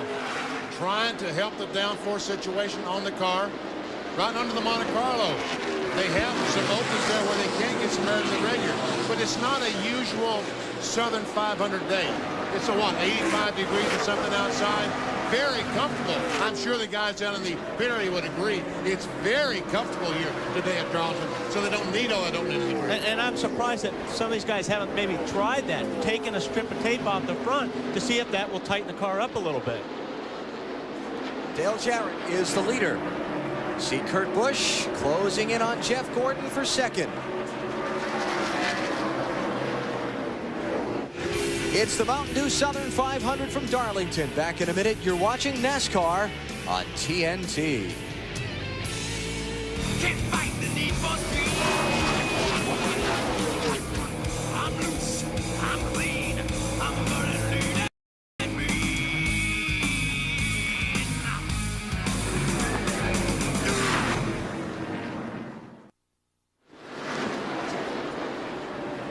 Dale Jarrett is the leader of the 52nd Mountain Dew Southern 500 at Darlington Raceway in South Carolina. He's up by 0.8 of a second over Jeff Gordon and 1.3 seconds over Kurt Busch. Here's our nice and smooth. That's Todd Parrott talking to Dale. Here's our NASCAR Busch Series update. Yesterday here at Darlington, Jeff Burton scored the win. In the South Carolina 200, see Ford's taken three of the top four spots in that race. It's kind of a wild finish. Had guys running into each other after the checkered flag, a little wrestling match in the garage. It's kind of fun. Championship standings, Kevin Harvick with a pretty sizable lead over Jason Keller, though he did lose some ground yesterday. And the Busch Series running at Richmond this coming Friday night. You will see it live on TNT. Trouble, turn 4. Caution's out. Oh, Robert Presley had a great run going, but is there damage to the right? Just a little damage to the right front. Elliott Sadler, the other car involved. Presley was running 10th at the time. Boy, he's got damage everywhere. Let's see who Dale Jarrett lets get a lap back here.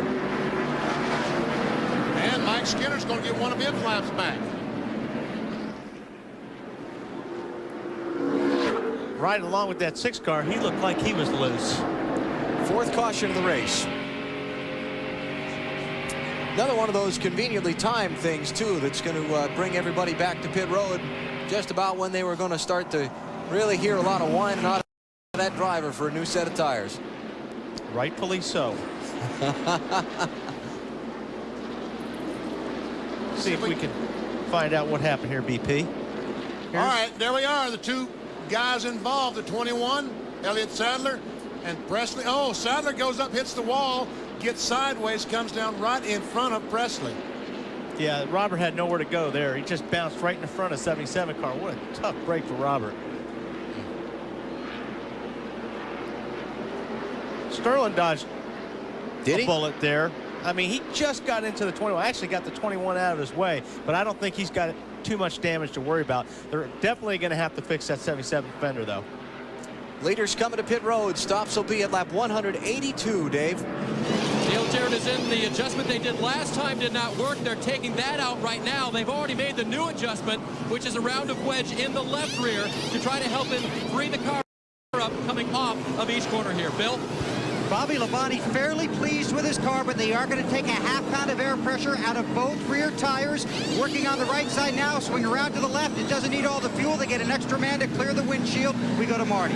Kurt Busch is in the car, has been terrific, but on lap 175, he did brush the wall. He has a little bit of right front fender damage. They pulled that out. This will be a 4-tire stop and no changes to Matt Yoakum.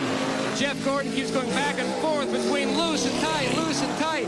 Now he is loose. He feels like, as he beats everybody off pit road, he feels like it's more due to the weather. So they made a half a round change on the track bar. No air pressure adjustments for Gordon. Once again, Jeff Gordon's team gets him off pit road with the lead. And Brian Weitzel, the guy closest to us, and Robbie Loomis, the guy on the other side, the crew chief and the team manager, they did more book work right there than a team 20 years ago would do an entire race. Yep. It's not anymore. They leave a racetrack with 20 sheets of paper on what they did that week. Gordon's back out in front of the Mountain Dew Southern 500.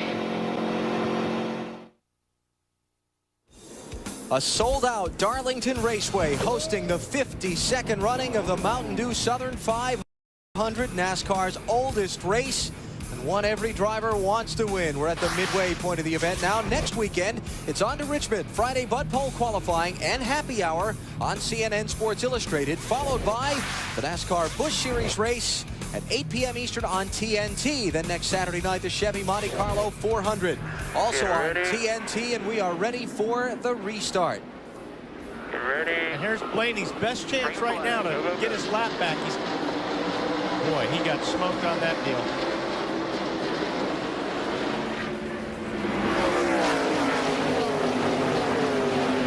Remember, Blaney had a tire problem early, got a lap down, made it back up, then had another problem, lost another lap.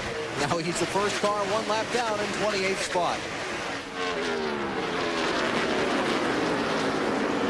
Robert Presley stayed on the lead lap. He's back in 27th place.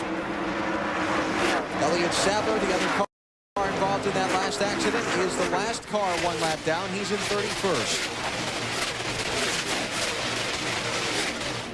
And Kevin Harvick, the car in 4th place, the Jan Goodrich car, got a tough break. The first 3 cleared their lap traffic. He was caught behind them.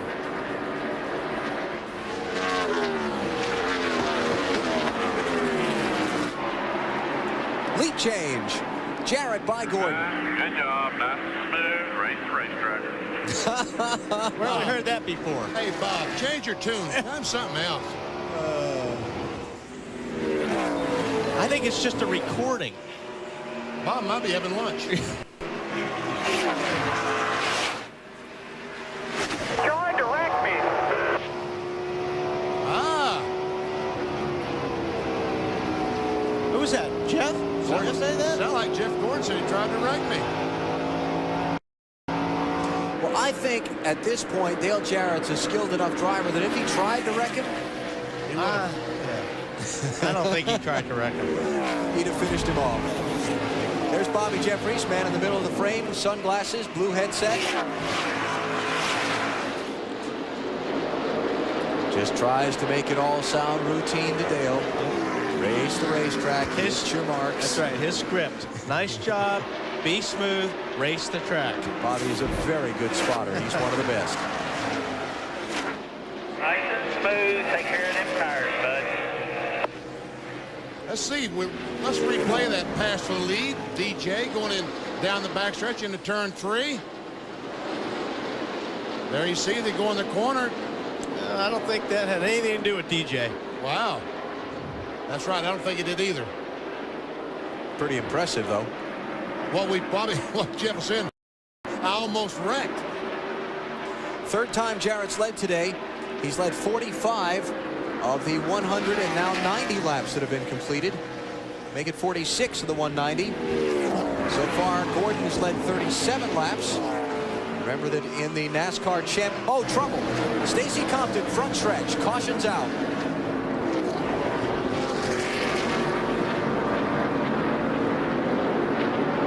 Fifth yellow. Where the skid mark started, that looks like he may have had a little help on that one, too. And Stacy Compton had one of his better runs of the year going. He was on the lead lap. And Blaney's not going to get his lap back. Yeah. It started way back in turn 4. That's usually when somebody's on your bumper. And Stacy's got a lot of problems. Yes, he does. And air in the tires is one of them. Let's take a look at what happened. That brought out the caution. Oh, there's Junior, about the same spot. Man. That's 2 he's gotten today in the same place on the track.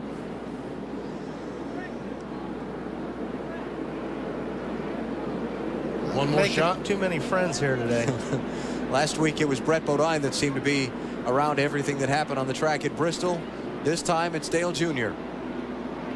Brett paid for it, too. He spent 2 laps in the penalty box. And race director David Hoots is having the inspector that's assigned to Dale Jr.'s pit go pass a message on to his crew chief Tony Eury that if he touches another car today, he shall be penalized. On board with Dale Jr. I don't think Junior's going to want this camera next week. Run on the outside, outside. Keep coming, keep coming. You're all clear, all clear. Caution's out. Caution. Mark Martin just kind of squeezed off the throttle and saw that he was going out of harm's way, so back on the gas. Dale Jr. is into the pits. Most of the leaders have stayed out on the track. A lot of the guys that are in were toward the back half of the lead lap. Mark Martin's in, Presley, Benson, Jr., Nemechek, Bobby Hamilton, Terry Labonte. Compton's in, Mike Wallace.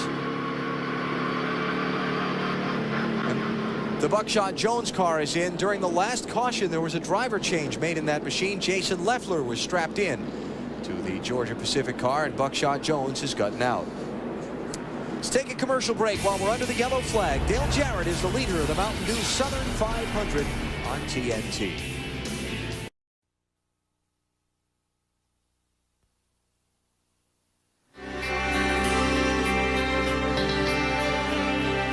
Here's to the nights we felt alive. Here's to the tears you knew you'd cry. Here's to goodbye. Tomorrow's gonna come too soon.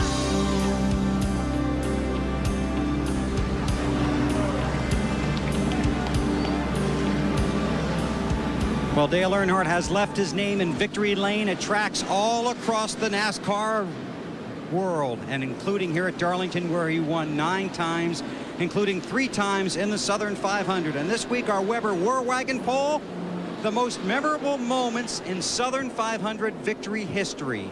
And the winner, Dale Earnhardt, winning his 3rd straight Darlington race in 1990. But it was close, just edging out Bill Elliott's $1 million win here in 1985, followed by the battle between Jeff and Jeff Gordon, holding off Burton and taking home $1 million back in 1997. So we thank the 29,744 of you that visited NASCAR.com to vote in our Weber War Wagon poll, and be sure and log on to NASCAR.com soon for our next poll. Did you guys in the booth, did you vote?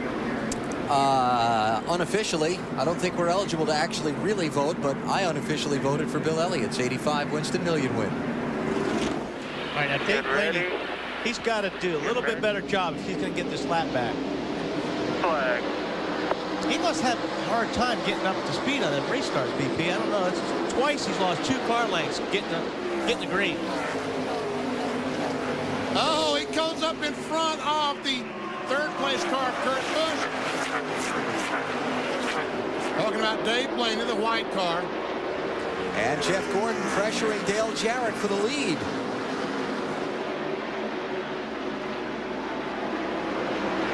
Rusty Wallace going to try and get one of his 2 laps back.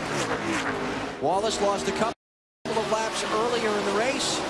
He's in 31st place. He now separates the top 2. Let's go to pit road, Dave Burns. And standing by with Todd Parrott. Todd just started doing something here on his wagon. He's got some notes to go to here. We'll see if we can get him right now. Todd's going to step down. Appreciate that very much. Todd, heard DJ talking about some stuff. He's got a little upset stomach. Is that right? Yeah, he, I guess, got so excited running out front there. Just got a little wheezy or whatever. But it's a hot day, muggy inside there. The guys are doing all they can do, and we got a great race car. Okay, you also wanted to say hey to Steve Park, eh? Yeah, I got a little message for him. And I think if he's watching, he'll know what that means. Good luck, and hope to see you next week, pal.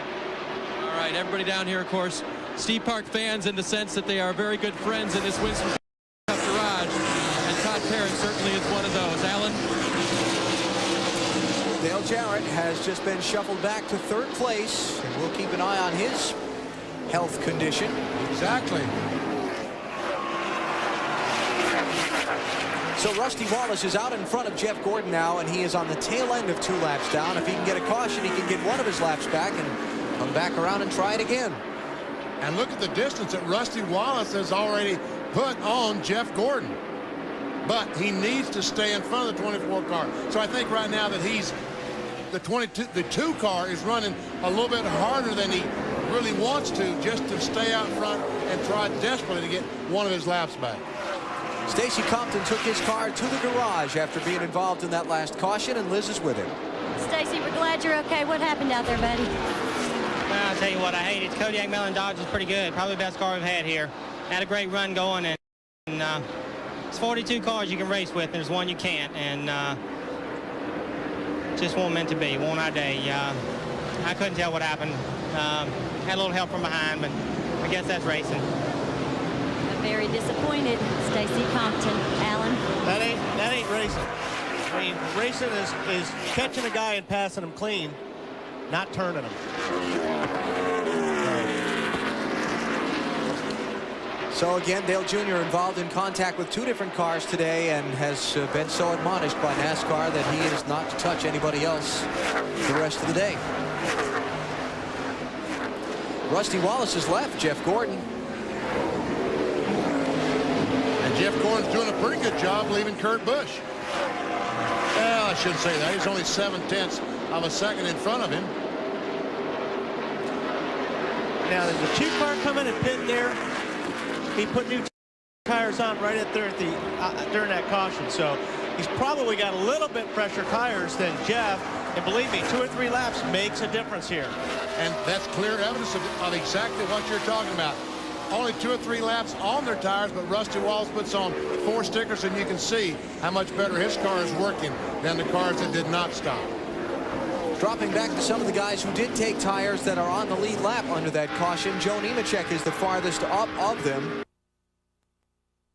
15th spot. Dale Jr. and Johnny Benson in 16th and 17th, kind of mixing it up. They also took tires under that caution.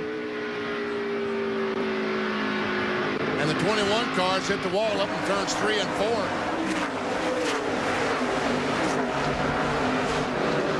Wow, it's close.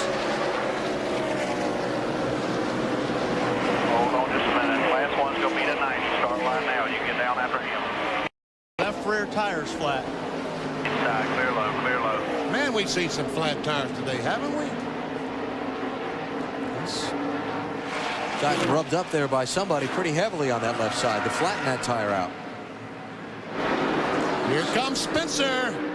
This is 5th place.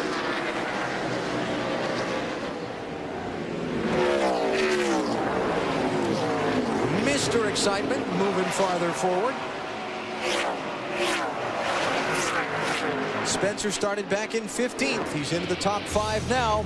204 of 367 laps complete in the Southern 500. Somebody's waiting for you. Somebody's calling your name. That's what it's all coming to.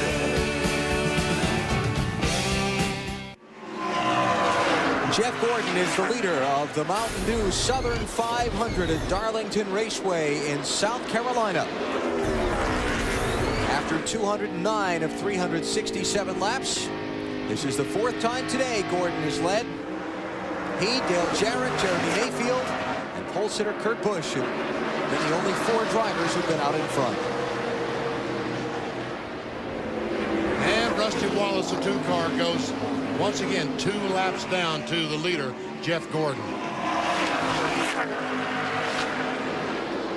Rusty Wallace, on the very beginning of the race, ran very poorly for the first 40 or 50 laps, was lapped on the track, decided to go in, get 4 fresh tires, and right after that, as luck would have it, the caution flag came out, which put him 2 laps down. Here's our Napa race summary. Talked about just the 4 drivers who have led the race. 5 caution flags. They've all been relatively minor. We've only got 1 car out of the race, and that's Jason Leffler, who banged in the grill and the radiator on his car in one of the incidents and overheated the engine. That's why he's out. Other than that, Stacy Compton's in the garage getting repairs made, but all the other drivers are on track. So for the number of cautions, it's been relatively clean. Battle for second spot. DJ trying to get on the inside. Here he comes. Kurt Busch. I believe he's going to have it.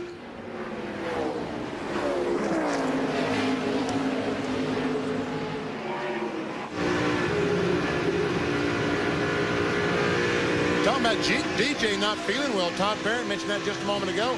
Remember at Bristol last Saturday night, after the race, he went up in the nose of the transporter and laid for about 30 minutes trying to cool down. Was very, very hot. And, you know, it's like once you have that carbon monoxide or whatever causes that weakness, it seems like it takes a long time for it to get out of your system. Yeah, you don't get much of a break to try to get better. So every week you're in the car sweating and running 500 miles. Dave Burns. And Alan, what they want to do for Dale the next time he comes in, he's really reported it as just an upset stomach, and they're going to put some Coca-Cola in the bottle, that a water bottle, and pass it in through to him, and by taking that on, hopefully it will help settle his stomach. I would not want a Coca-Cola if I'm dehydrated and hot. I mean, water or something like that's going to be the best thing. Boy, Coca-Cola, I don't know, BP, that's going to hurt. I go for a Mountain Dew myself. Did you ever get Coke syrup when you were a kid when you had an upset stomach? No. No? I did.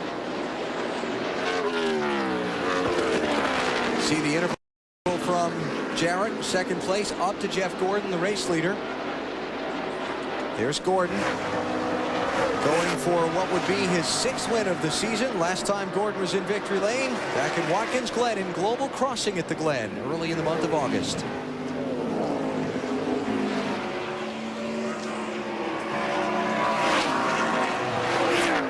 Talking about Dale Jarrett and getting hot inside the race car and so on. We had a pretty good laugh yesterday during happy hour at a story you were telling us, BP.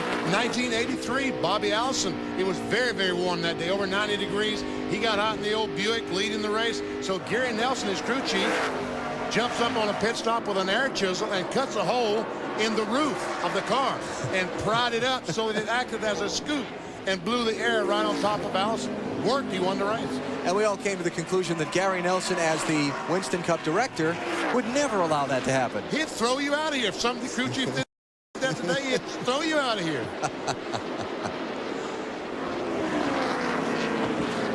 My money's on Dale Jarrett toughing it out. If he's feeling a little queasy, he's going to ride right there behind Jeff Gordon for a while. And when it gets time to decide this thing, he'll go. He'll go. So Rusty Wallace unable to stay in front of the leader and pick up any of his lost laps. So he's back still in 30th position, 2 laps down.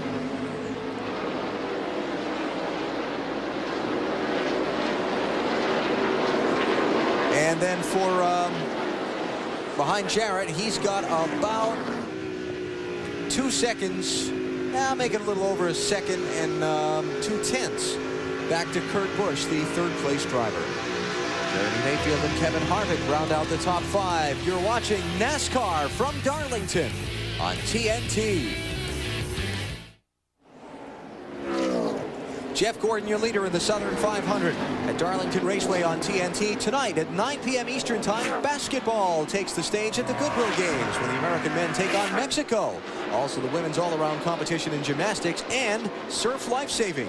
It's the Goodwill Games from Brisbane, Australia. Tonight, 9 p.m. Eastern on TNT. We've just crossed the 300-mile mark of the Mountain Dew Southern 500, and let's take you through the field. We'll start with Jeff Gordon's story and Matt Yoakum. Jeff Gordon trying for his 5th Southern 500 victory. We told you earlier, he's gone back and forth between being loose and tight. He was very loose until the last stop. They made a wedge adjustment on the left side. Now his car is just a little bit loose up off the corners. Dave. Matt, confirming DJ's condition. It's not fatigue at this point, according to Todd Parrott, but it is definitely a queasy stomach. And my cameraman, Dog, assures me that when he gives that Coca-Cola solution to his kids, their stomach gets better. Marty?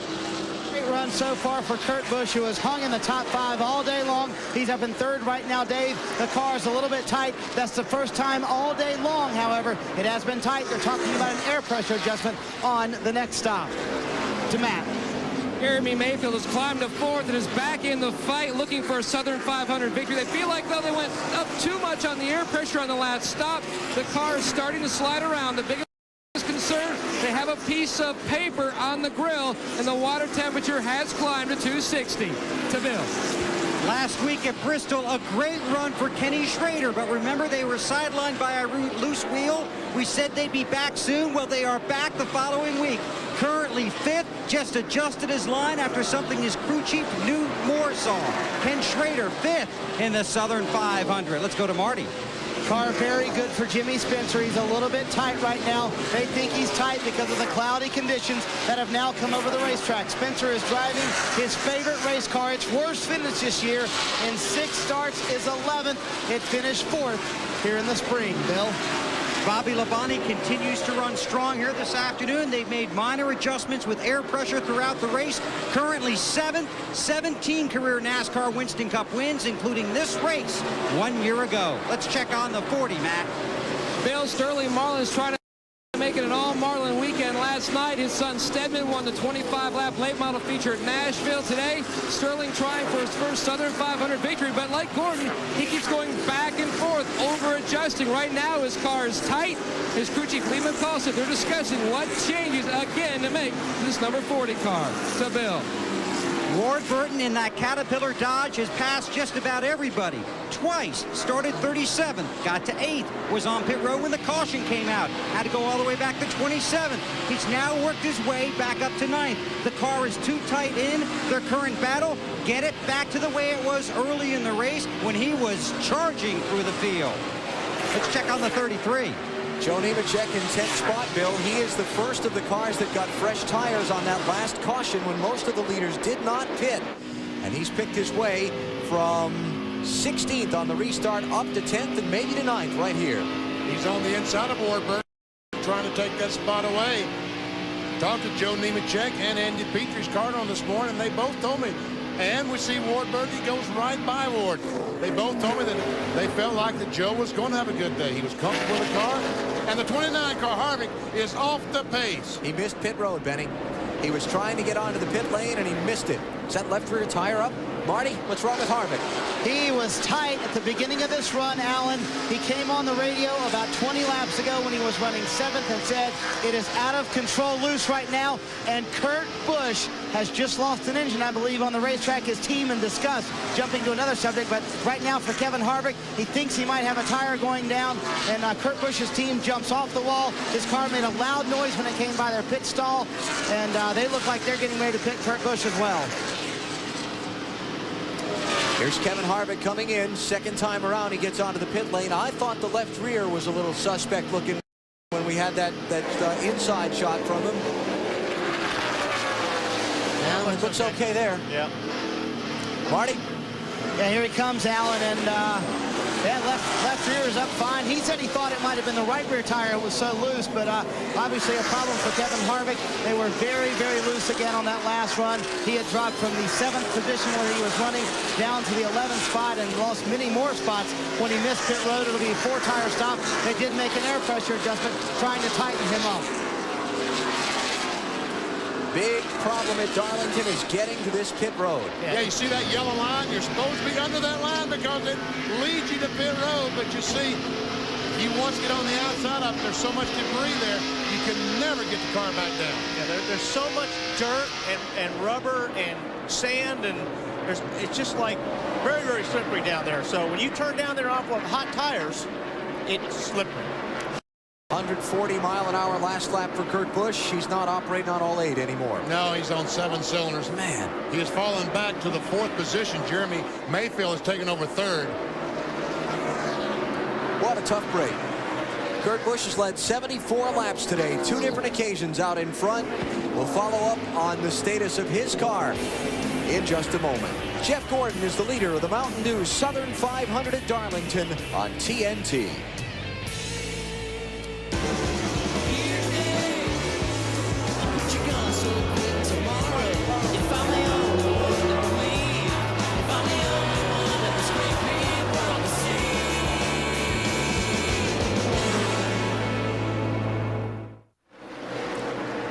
Jeff Gordon is the leader of the Mountain Dew Southern 500 at Darlington Raceway with 128 laps to go in the event. Kurt Busch, we will focus on here for a moment, was running in the lead for 74 laps today.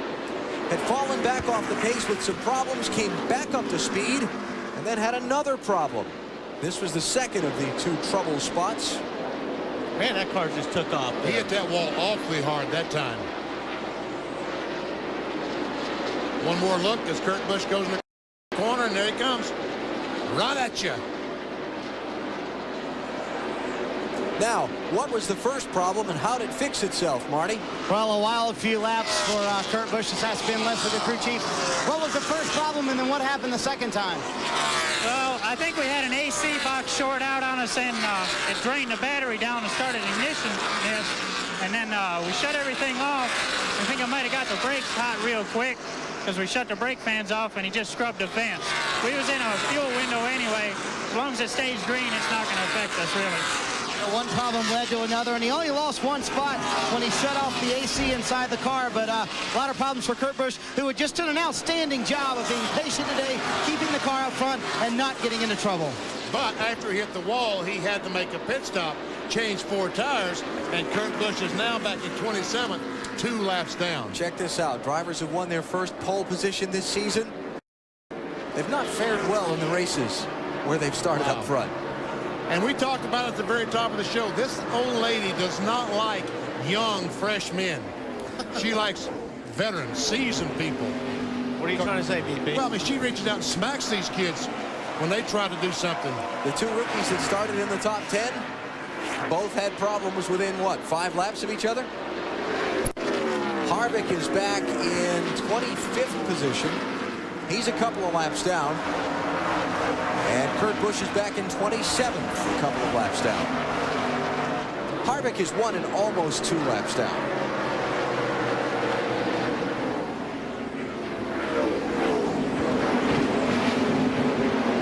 Gordon's interval over Dale Jarrett has really been growing. It's up to 3.4 seconds. Dave Burns, what's going on with DJ? Well, DJ himself may be overcoming his physical problems, but the car is starting to have problems now. He radioed in and said to Todd Parrott, his crew chief, I've got a heck of a vibration. Todd asked him to check his gauges, to check the motor. DJ said, no, I think it's in the rear end. And now they pinpointed it toward the right rear. He doesn't think he has a tire going down, but they're keeping a very close eye on it right now. Remember, at Michigan, DJ called in and said, really feels one down or what?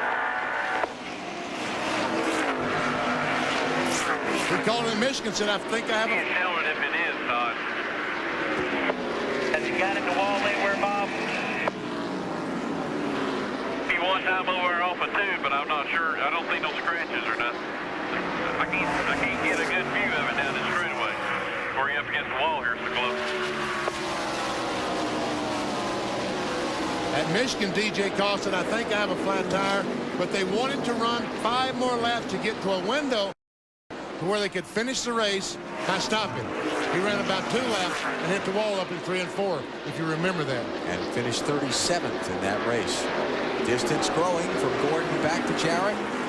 Up to 4.2 seconds. How about Kenny Schrader? Goes by Jeremy. Jeremy's going to make a pit stop. Is he too fast? He's not going to make it. Is he going to make it? Oh, he made it. Come on. 4,300, 4,300. So Mayfield gives up 3rd spot to Schrader and then comes into pit road. See the right side of his car scraped in Darlington, striped up from a little encounter with the old ladies' walls earlier. And we go to Matt Yoakum to cover the Mayfield pit stop. We told you earlier, Jeremy Mayfield going back and forth like a number of teams between tight and loose. He likes the way the car is handling now. We told you earlier that they were changing tire changers on the front. Billy Wilbur, since Rusty Wallace is more than 1 lap down, is over helping out his teammate, the 12 of Jeremy Mayfield. No adjustments on the 12 today. And Matt, the instruction was for Kevin Gilman, the rear tire changer, to take a quick look, and I quote from Todd Parrott, quick look while he changes the right rear tire. They're going to go ahead and take all 4 for DJ as they come around to the left side now, and still wondering if they've got a problem with that right rear or if changing the tire will just take care of it. Let's go up pit road to Bill. Ken Schrader is on pit road earlier than expected. He radioed in that he was out of gas, but he's able to coast to his stall, got it refired, got his tires, heads back out. Great run for Schrader. We go to Matt. No adjustments for Jeff Gordon, no air pressure or wedge. He says the car was a tick tight at the end of the run, but he was very happy. Green flag pit stops for all of the leaders with 119 laps to go. It will not be the last time we'll see them into the race if it goes green from here to the finish. Leaders now, Joe Nemechek. Until he comes in for service. And that would be about right now. There he is. Oh, is he going to miss pit road? Yes, he got inside that yellow line. That's going to put the race for the lead in the hands of these 2 gentlemen, Bobby Labonte and Ward Burton, and Sterling Marlin, rather. Ricky Rudd, Ward Burton, Kenny Wallace on pit road now. Johnny Benson's been in. And let's go to Bill Weber. But I just had a conversation with car owner Andy Petrie a few laps ago about Nemechek's car. Good, getting better was the result of that conversation. This is just 4 tires and fuel, more and more traffic on pit road.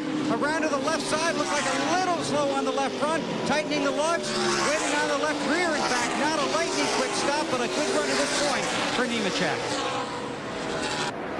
Bobby Labonte led a lap. Now he comes to pit road. That puts the lead in the hands of Sterling Marlin. But no doubt he'll be on pit road next time by. Bill? Well, Bobby Labonte had called in a few laps ago that I can't do anything with this car. It is just so loose, I can't even drive it. So the goal here will be to tighten him up, do it with air pressure. They clean the windshield. Right side tires on, now gets the lefts. Fuel going in. Bobby Labonte waits, and he's away. A good stop after a couple of struggles for this team, one of the best on pit road. I guess. 14-3, that's a great stop. Here's Marlin. And that'll turn the lead back over to Jeff Gordon as Marlin makes his stop. Matt? Sterling Marlin gives up the lead. An interesting note, half of this over the wall, guys, got lost on the way to Darlington today. They were over 3 hours late. Instead of being here at 7 a.m., they rolled in a little after 10. They are going to make a track bar adjustment. Sterling said his car was still a tick tight. They're also going to open up the stagger as they come around to the left side of the car. Little Nate Kennan goes to work on the left rear. A little bit of trouble on the left front, but Marlin is gone. How do you get lost on the way to Darlington from Charlotte? I don't know. It's one turn. Maybe they missed it. And so we cycle all the way through the pit stops, and Jeff Gordon goes back out on top. On the exchange of stops, though, new second place car. Ken Schrader moves to the runner-up position. Jeremy Mayfield is third. Jimmy Spencer is fourth. And Dale Jarrett goes to fifth. Then you've got Ward Burton, Kevin Harvick, Johnny Benson, Joe Nemechek, and Ricky Rudd are the top 10. 115 laps to go in the Mountain Dew Southern 500 at Darlington. You're watching NASCAR on TNT. Jeff Gordon is the leader of the Mountain Dew Southern 500 at Darlington. After an exchange of green flag pit stops, he's up by 5.03 seconds on Ken Schrader. Let's take a look at NYPD Blue, weeknights at 6, starting Tuesday on TNT.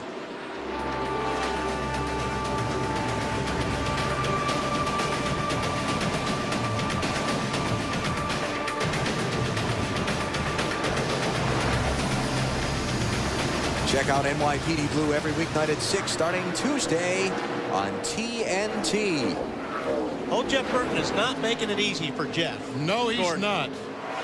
He's going to make Jeff work for that. As a matter of fact, Jeff Gordon, I'm sure right now, the 24 car is fuming just a little bit as we see a big cloud of rubber come out of underneath the 24 car.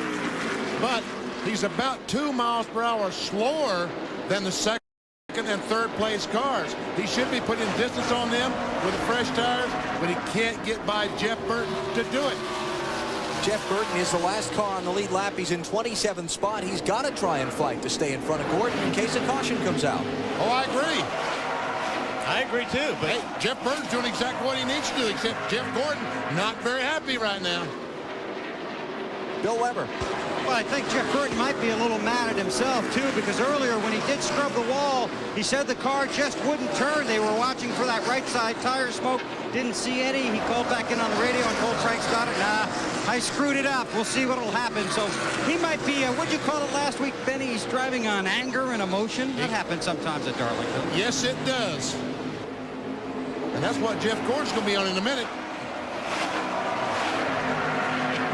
Jeff Burton yesterday in the NASCAR Busch Series race let Elton Sawyer get a lap back coming to a caution.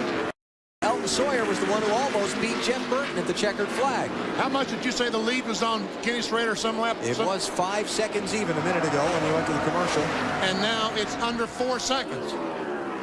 So Gordon being held up by Burton, I think that's fair to say. He's going to back off and try to get him a run down the backstretch, I think. The outside of Kurt Busch, who falls a lap down. There's the interval. Gordon back to Schrader, down to 3.2 seconds. They're basically using the same racetrack. They both have to slide up the racetrack. That's just what happens when you run your tires off. So it's really hard for the 24 to get by Jeff, because Jeff's really running pretty good. Although the 24 is a little bit quicker, it's hard to make that pass. All right, here he's going to try to get him a run. Come off 2 as fast as he can, get a run down the backstretch, get position, and put the slide job on him in turn 3. But he's just not quite close enough. He needs to be a little bit closer to that bumper getting off of 2.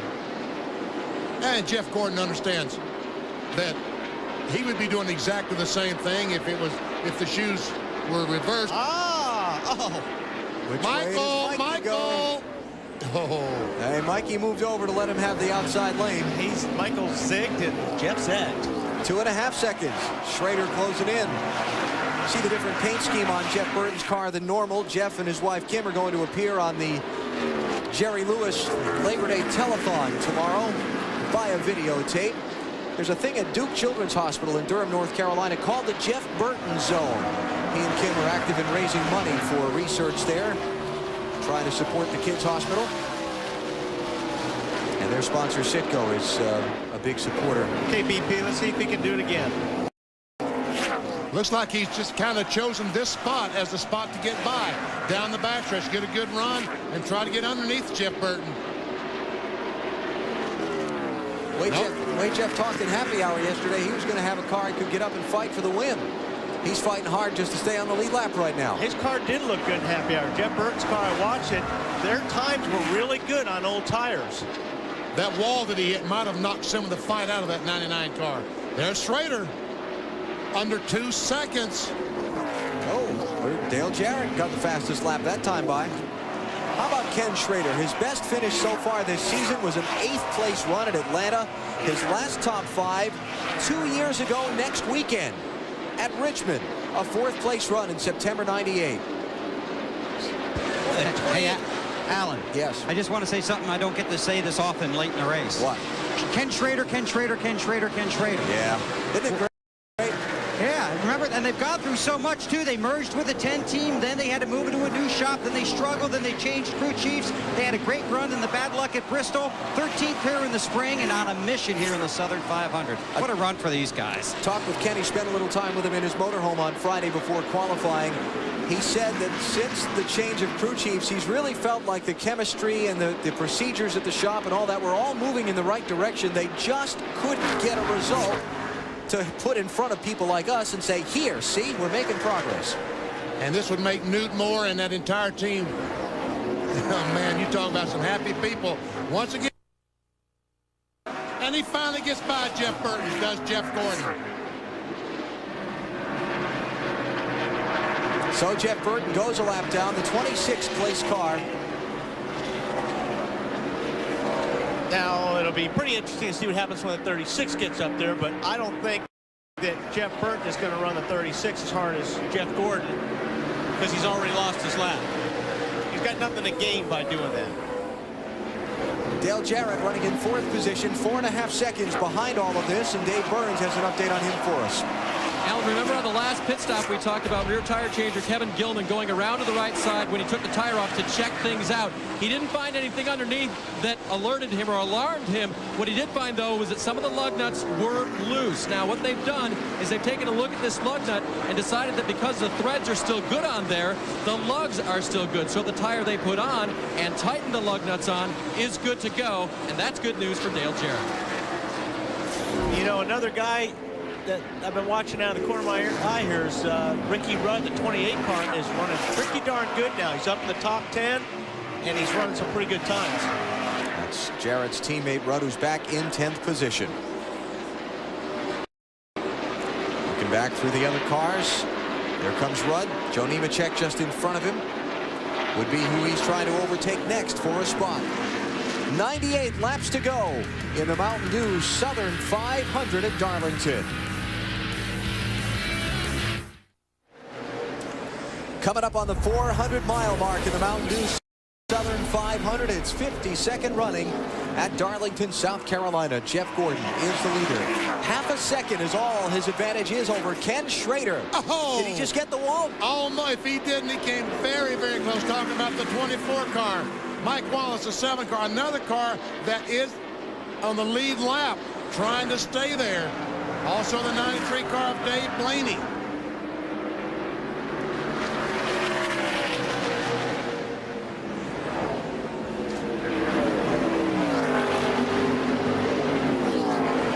Ken Schrader looking for the lead in the Southern 500.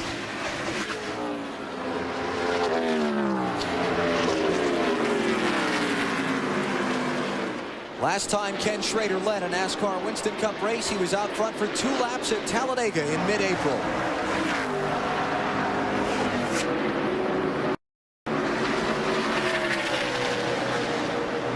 Tell you what, Kenny Schrader, Newt Moore, that entire M&M's crew, they've got a good race car today.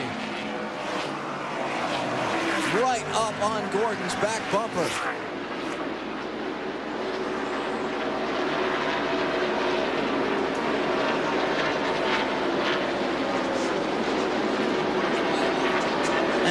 car, DJ, is off the pace on the backstretch as we see the lead, the battle for the lead. Schrader is right there. He has the position. And Caution. the caution flag is out. Caution. Question is which one of them got there first. But the caution is out. Dale Jarrett is off the pace. Kurt Busch is off the pace. There's Dale Jarrett. He slowed in turn 2. About 5 cars went by him. He's fallen all the way back to 10th. He was in 4th. They get 6 cars went by. I think Schrader got him at the line. What do you think, BP? Well, we're going to find out. This was to the start-finish line for the caution. Oh. Gordon got him. A couple of feet. I tried Newt. All that work. All that work Schrader did. And the caution came out right when he made the bid for the lead. Huh. Well, he may have just... He didn't tame the lady today. No. He ran a good race. I was going to say he may have just finished it off the way that right front is angled out. Yeah, she smacked him right in the face today, didn't she? He's going to take it behind the wall. If he were to not continue in the race, he would finish 41st. Remember what we talked about earlier? Guys got their first career poles. 43rd, 42nd. Yeah, if he were to not finish. We'll follow Kurt Busch's repairs here shortly. First, we're going to have all the leaders on pit road. These stops will be with 87 laps to go. And that should be past the fuel range for anybody to make it on one more without stopping again. Not the tire range, but well, here Dave Burns going to cover the Dale Jarrett pit stop for us. Dave, he slowed very suddenly before the caution. And he's having a continuing problem. Dale wondered if even the track bar might be broken. Todd Parrott, the crew chief, has tried to assure him that it's only the left rear, but now it looks like the right rear. They're really trying to decide what is exactly the problem. Bill Weber? You work for hours hoping you can have the perfect pit stop that can help you win the Southern 500. New Moore telling his crew, focus and execute. We can do it. It's 4 tires, no changes, fuel, and a drink for Schrader. Good stuff for him. We go to Matt. Robbie Loomis just telling his driver, Jeff Gordon, to calm down. Don't let the incident with the 7 bother you. No adjustments on the 24. He's down. He beats the 12 of Jerry Mayfield off, who took a track bar adjustment because he was a little bit tight. To Marty.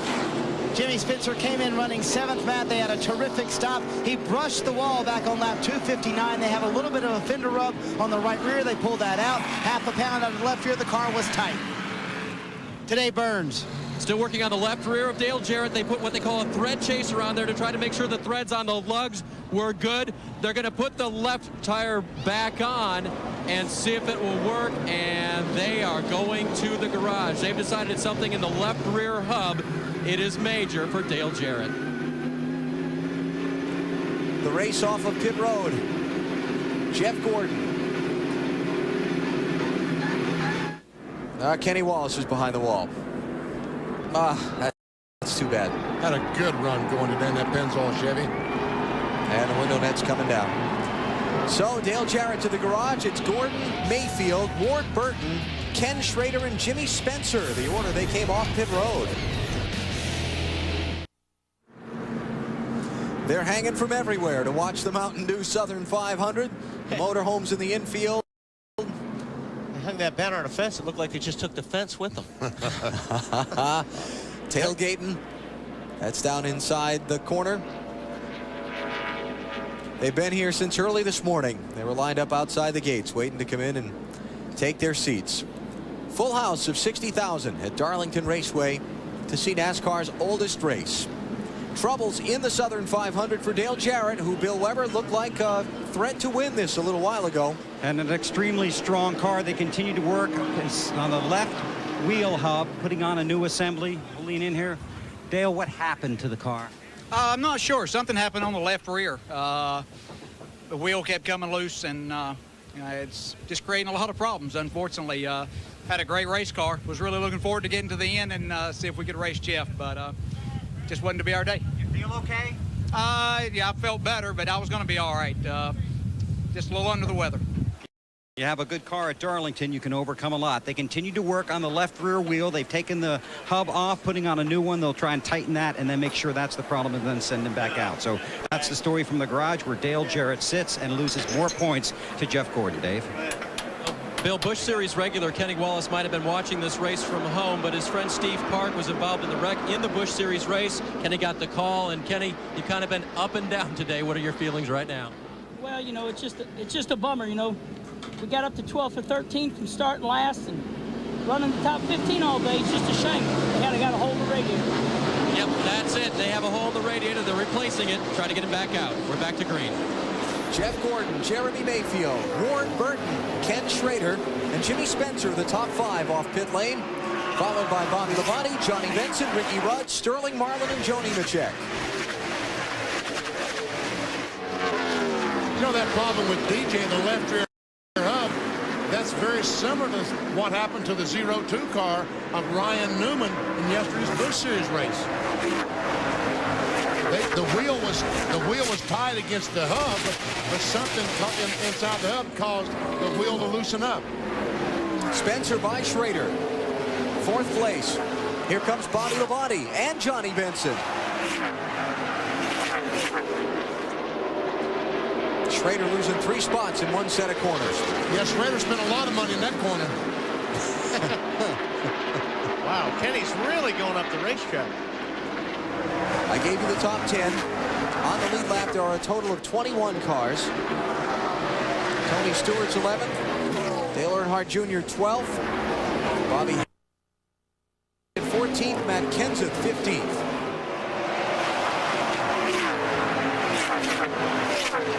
Dale Jarrett, boy, that's going to hurt championship-wise again after the problems at Pocono and then at Watkins Glen and then at Michigan. He's back behind the wall with only 3 other cars not on the track right now. Jarrett's probably going to finish well back in the late 30s, maybe even 40th place in this race. And remember, he told us earlier in a piece of tape we had on the air that he needed top 5 finishes in every race the rest of the year to have any chance at the championship. And for Jeff Gordon to have trouble, but today it was he who had the trouble. And so far, Jeff Gordon's car is running like clockwork. But I really felt like that Jeff Gordon did not want to see the 12 car of Jeremy Mayfield right behind him. Jeremy struggled through the middle part of this race, but we saw how fast he was at the beginning. If he can get that back, he just might be a contender for the victory. Mayfield trying to get the lead away from Jeff Gordon.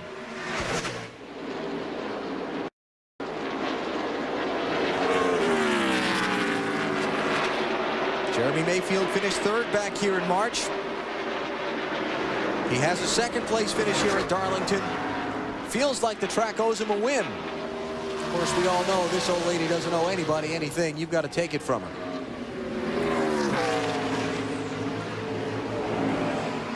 Jeremy's car looks like it's working a little bit better than the 24. He's going to keep it down a little bit lower on the racetrack, and if you can keep it down a little bit lower, that means you've got a little bit more grip. 77 laps to go. Does Gordon let him go here? Mayfield pressing that hard? So I don't know. That's a tough call. I don't, you know, right now he should. Here he comes. Here he comes. Jeremy Mayfield for the lead. Last time Mayfield led was lap 56. Is he going to hold it? Here comes Jeff Gordon back. Well, Jeremy looked good for a while there. He's going to try it again. And by the way, he still hasn't led yet. Gordon led that last lap. Still there. Still there on the quarter. Still on the quarter. Clear high. Clear. That's Dale Cagle, Jeremy Mayfield spotter.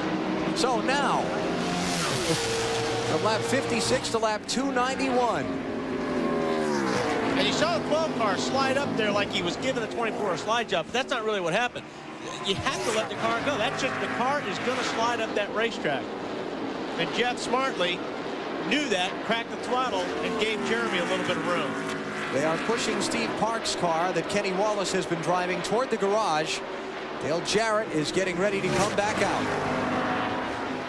And there are 75 laps to go. There's Jarrett back on track. He's in 36th position, 12 laps down to leader Jeremy Mayfield. Tune into the Superstation on Tuesday at 7 p.m. Eastern Time as the Atlanta Braves take on the Expos as the battle for the National League East title continues, and what a torrid one it is. 7 Eastern Tuesday. Braves baseball on TBS. Speaking of torrid battles, we've had one here at Darlington today. Different guys up there tag teaming, racing for the lead. It was Kurt Busch and Jeff Gordon for a while. Then it was Dale Jarrett and Jeff Gordon. Now it's Jeremy Mayfield and Jeff Gordon, and behind them some pretty good races for positions as well. Jimmy Spencer in 5th, Kenny Schrader in 6th. And as hard as Jeremy and Jeff Gordon were racing just a moment ago, I wonder if there's any weather coming in that might be a possibility for some rain on this racetrack. Well, from our perch here atop the tower, I don't see anything really impending closing in, but maybe we'll get a good look at the radar and find out. Kurt Busch behind the wall. Marty? He had an outstanding run going. What happened the first time to cause all those other problems? Roush cars usually excel at long distance races like this, the 500 here, the 600 at Charlotte. We had an alternator go down, the battery started giving out, and the car started missing. I had to shut off all my cool box, the radiator fan, the brake fan. Shut off the brake fan, now the brakes failed, we went into the fence. Knocked the tow out, we put tires on, and went back out. The tow out was off so bad that we blew a right front, went into the fence again. So it was devastating. I knew we had a great run going. It was just a matter of something happening. It's too bad. I know you're disappointed, but is it hard at this point to have perspective and understand the great job you did today? We did really good. I was real proud of the guys. We gained some spots in the pits, got a chance to lead again. We had a good car. It just got a little tight with this cloud cover. And then, of course, the battery started going dead. So it's just too bad that we didn't get a chance to go towards the end. I'm real frustrated with that. All right, he's going to go hot back in the car, make some more laps. Obviously, they had a great chance and a car that looked like it could win the race. Got a new player in this scenario for the lead. There's Jeremy Mayfield out front of Jeff Gordon, and here's Ward coming. You've been watching the last few laps? I have been watching. He has been gaining big time. Ward Burton started 37th. Remember, he was on pit road when a caution came out. He sped through the pit lane to stay on the lead lap, so he had to restart at the tail end of the field. And he's worked his way all the way back up to 3rd and closing. There's the interval from Mayfield to Ward Burton in real time. And he's fast. Fastest car on the track right now. Change for 2nd. That's a wait by Bill Weber. Well, you know, there may be rain coming, but right now the current weather conditions are helping Ward Burton. His car seems to run better under this cloud cover. Remember, they've been working to get it back to where it was early in the race. I just talked to Tommy Baldwin. He says they're not there yet, but they've worked on it throughout the afternoon, and that the cloud cover is helping that Dodge move forward. When was it? Last spring that Ward Burton won the race here at Darlington? March of 2000, yes. A year ago, yeah. You got a achy knee or something that makes you feel there might be some rain on the way? No, I just... I mean, I thought Jeff Gordon and Jeremy Mayfield were really, really battling hard for that lead, and you wonder with 60, 70 laps to go, what would make those guys run so hard? And I wondered if maybe someone had been checking out the radar and there was some rain around. Let's talk a little bit of strategy here.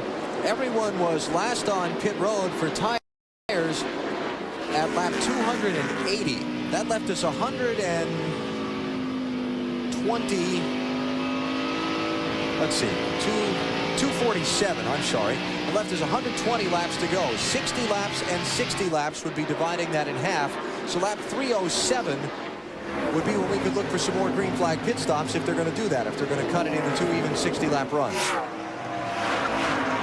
As soon as someone in the top 4 or 5, I mean, these crew chiefs of all, they're checking all the top cars in the top 10, and they know who's within reaching distance of the lead. As soon as one of those cars makes a pit stop and changes 4 tires, that almost forces everyone else to stop and change 4 tires. Okay, I got my math wrong on that one. You ready? Now that's a real shock. Yeah, I know. Yeah. I was absent that day. They stopped at lap 280, so that left 87 laps to go. So Do they cut that in half? Do they run the 60 laps and stop with 27 to go? What do they do? I think BP is right. I think the first guy in the top 5 comes in, basically sets everything into motion. That's right. There are 64 laps, now 63 to go in the Mountain Dew Southern 500. We'll keep an eye on that pit strategy when we come back to Darlington. The Mountain Dew Southern 500 from Darlington Raceway in Darlington, South Carolina is brought to you by Rocky Mountain Cold Coors Light. Are you ready for a cold one? By Autotrader.com, the biggest, best used car site on the planet. Dodge and the nearly 3,000 dealers who invite you to come see what's new. And by Walmart. Always low prices. Always. Under caution in the Mountain Dew Southern 500 for a 7th time. Brett Bodine went for a little loop and slide in turn 4. You mean it was the 7th caution? It wasn't the 7th time that Brett Bodine went through. Yes, thank you. Was I confusing there? Yeah. Okay. What it does do is it takes that little strategy question out the window because everybody will come on to pit road with 57 to go. Good. We couldn't stand any more math from Alan. I'm telling you. Dave Burns. And Ward Burton is in. They are going to make yes, they are going to make, in fact, a wedge adjustment on the 22 car. Try to get him just a little bit better out there. Ward having a great run this afternoon. And 4 tires for Burton as well. Bill? Bobby Labonte has battled it all day. On the last stop, they took a ½ pound out of the left rear. This stop, ½ pound back in the left rear. Left tires go on, fuel goes in. Bobby Labonte on his way. Matt. Billy Wilburn on loan from Rusty Wallace goes to work now on the left front. Jeremy is very happy with the car. He's just trying to be careful and save it for the end. The car's a little loose. They will add a ½ pound to the right front, 1 pound of bite in the right rear.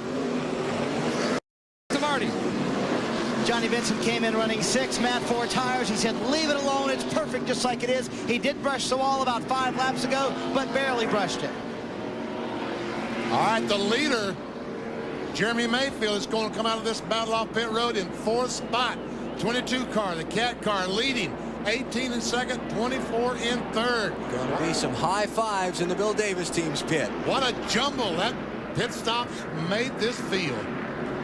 Remember back in the March race here, as we check out how they came to the stripe, watch Gordon and Mayfield. Barely beat him out. Remember back in the March race, Steve Park led, late caution came out, Dale Jarrett beat him off pit road, and Park couldn't find a way around him, and Jarrett went on to win the race. Is that pit stop the ticket for Ward Burton to check into victory lane in the Southern 500?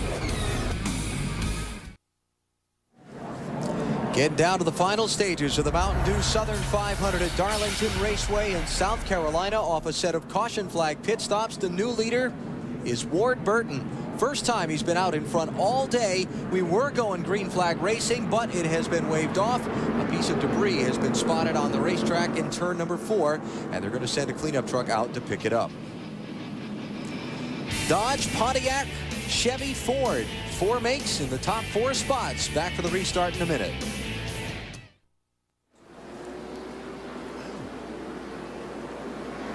Back at Darlington Raceway, they're about to go green, and green is the big color right here. The raceway is right here. This is rain all around the area. This picture's about 20 minutes old. This system is building and moving this way. So it's a race to the green, to the checkers, and a race to beat the rain. Back to Alan. All right, Bill.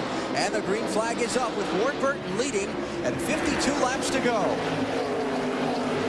Bobby Labonte is second, peaking low on Burton for the race lead in lap traffic. Here comes Gordon, too.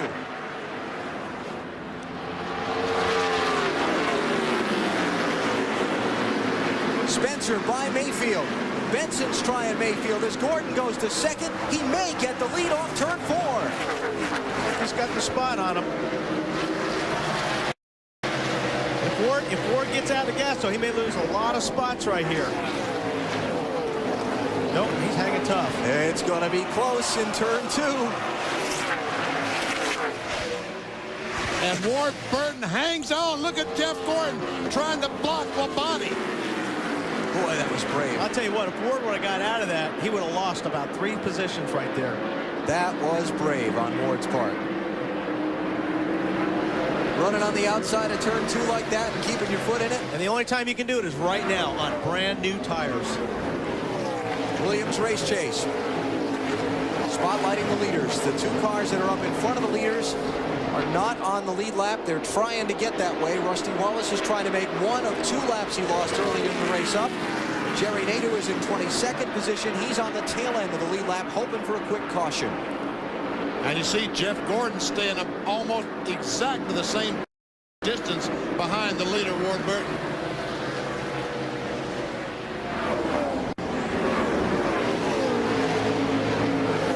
He now has lost about 1/10 of a second to Ward as the 18 and 12 start closing in on the 24. Labonte and Mayfield in 3rd and 4th, and Jimmy Spencer's 5th, Johnny Benson 6th, Sterling Marlin 7th, Joe Nemechek 8th, Ken Schrader 9th, and Tony Stewart is 10th. 21 cars on the lead lap in all.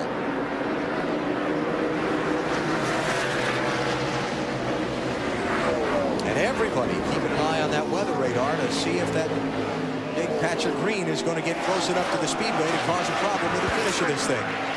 And Alan, just one more stat I couldn't get in with the Quickie Weather Bulletin. 4 of the last 9 Southern 500s have been rain-shortened events. We'll hope we don't extend that streak today. Weber, you're just a weatherman. You play weatherman on TV. You're not really a weatherman, though, are you? No, but I know a good barber, Benny. Oh! Whoa, blow. Here's Ricky Rudd trying to get a spot on Ken Schrader. 10th position at stake there. Kevin Harvick, the 29. Bill Elliott in the 9. They're also on the lead lap and racing for that spot.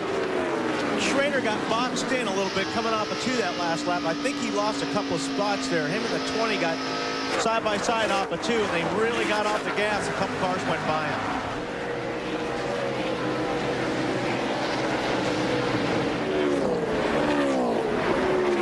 Jeff Burton is not on the lead lap. He's back in 24th place, 1 lap down, the 99 car. Harvey goes by Ricky Rudd, takes a spot away, moves him into the 11th spot.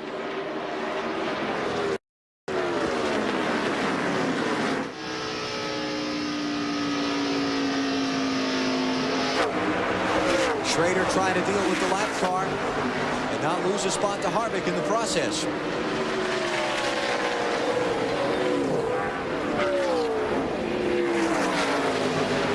And here comes Rudd. He's going to try to get on the inside of Harvick. Got it back. A lot of blocking going on the backstretch at Darlington. Bill Elliott. Must be getting down to that time of the race where people are not as concerned with racing the racetrack as they are racing each other. I would have to agree with that assessment. Are you saying they're not being so courteous right now? No. To each other? Remember, James Ince told Benson not to be in a hurry. He's in a hurry now. He's got 45 laps to get from 6th to the front, and these guys are all behind him. This is Junior trying to get the 13th position away from Bill Elliott. Jeremy Mayfield trying to get the 3rd spot away from Bobby Labonte. Matt Yoakum. Jeremy Mayfield lost 3 spots on that last round of pit stops, but the hit could have been much bigger. His right front tire was going down. The team didn't know it until they pressured it after it came off the race car. It had 18 pounds of air, had about a ½ inch gash right in the middle. Peter Suspenzo, Mayfield's crew chief, said maybe today is our day, maybe luck is finally going to be on our side here in Darlington. That is a bit of luck when you make a pit stop for a caution flag and you have a flat tire.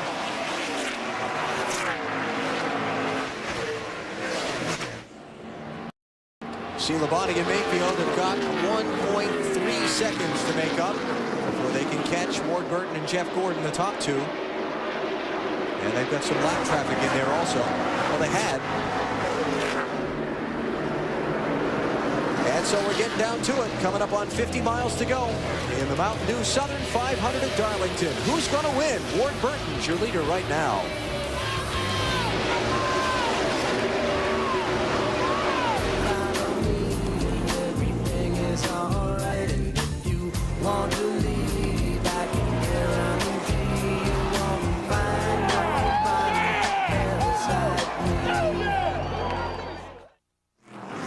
The caution is out again in the Mountain Dew Southern 500. Elliott Sadler had problems up in turns 3 and 4. Another left rear tire is flat on the 21 car. That's about seems to be the second or third time that's happened today. Let's take a look at what caused the yellow flag. Yeah, he knows it's going down right there. Now he's trying to get down to the bottom of the track. Oh man, DJ just barely missed him in the 88 car. Look at Dale Jarrett's view. Yo. Thanks. Cautious out. And so even though it's only been 20 laps since they pitted, Dave Burns, here come the leaders. But Alan, with 38 to go, Tommy Baldwin, the crew chief, said to Ward Burton, come on in, we're going to give you 4 fresh ones. He also gets some fresh refreshment through the window, and he will hopefully do his pit stop like they did last time. They're close to Benny Bucks as fast as they were on the last pit stop. Bill. Bobby Labonte's last stop was just under 14 seconds. The car is too tight. Pound in the right rear. One round of wedge in the right rear. He's on his way. We go to Marty. 4 tires for Jimmy Spencer. No changes. Best it's been all day, he said to Matt Yoakum. Jeff Gordon is in. They're going to make a slight air pressure adjustment on the right rear. The car is good. Just a tick loose, and Gordon easily beats everybody off pit road. Oh, and Jimmy Spencer might have beaten Jeremy Mayfield off pit road. That was very, very close for 4th spot. Out of all the pit stops they made today, only twice has Gordon not come off pit road with the lead. Once Kurt Busch came out in front, and then the last time Ward Burton was out in front, but Gordon's crew does the job again. And he reassumes the lead in the Mountain Dew Southern 500 with 36 laps to go until the checkered flag waves. Wrangler presents Families of NASCAR. David Pearson earned 105 Winston Cup wins, a total surpassed only by Richard Petty. Pearson is nicknamed the Silver Fox, but when it came to Darlington, the results were almost always golden. 10 wins, making him the track's all-time winningest driver. His son Larry began racing in the Busch Series in 1984. Larry won 15 races, but his last one may have been the most special, a victory here at Darlington in 1995. For more on the Wrangler Families of NASCAR, go online to NASCAR.com.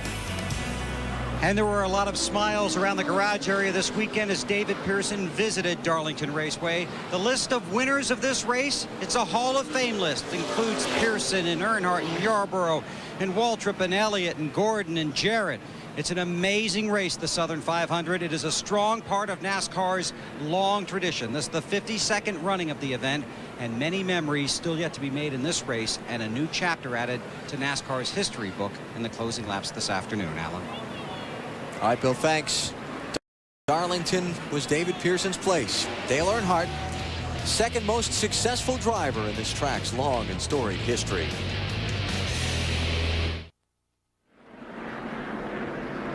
Next weekend on TNT, NASCAR action continues from Richmond, Virginia. Friday night, it's the NASCAR Busch Series at 8 Eastern Time. Saturday night, the Chevy Monte Carlo 400 at 7:30 Eastern on TNT. Jimmy Spencer and Kevin Harvick penalized for speeding leaving pit road. They have to go to the end of the longest line on the restart. They lose a lot of spots since Spencer was up in 4th place prior to the penalty.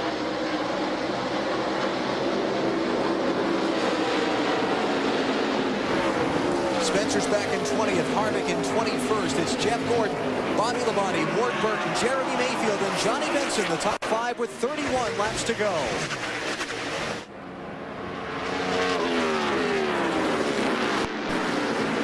And now you don't have to be so easy with those tires. You've only got 30 laps. Abuse them all you have to try to get to the front. Jeremy Mayfield goes to 3rd. And here comes Johnny Benson to try Ward Burton for 4th.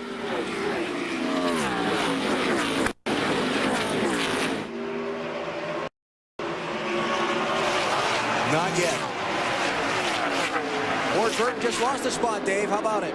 Now, crew chief Tommy Baldwin radioed to him. We might have rain in about 15 minutes, Ward. And Ward radioed back. The 99 isn't anywhere nearby, is he? Of course, that would be Jeff Burton, who has won 2 races here in the rain. And Tommy radioed back, no, just the 18. He's the only rain man we got to be concerned with. But unfortunately, by this time, Ward has to be a little bit more concerned about getting up to those guys. Hey, Ward, in 15 minutes, this thing will be over. The checkered flag will have waved. Jeff Gordon leads. Bobby Labonte second. Mayfield third. Now Ward Burton back to fourth, and he's lost contact with Mayfield already. Hit the gap already. And right now, the 22 car is a couple of miles per hour slower than the top three. And the Bobby Labonte is gaining on the 24 car of Jeff Gordon. Jeff Gordon has already locked up the 5 bonus points for leading the most laps today in the Southern 500. Bobby Labonte, the 18 car, won this race last year. He led 1 lap. Not 1 lap on the green. They made pit stops, all of them, back on the racetrack. His crew won the race on pit road. It rained. The race never restarted. This year he'd like to pass Jeff Gordon, win the race on the racetrack. It's closing in.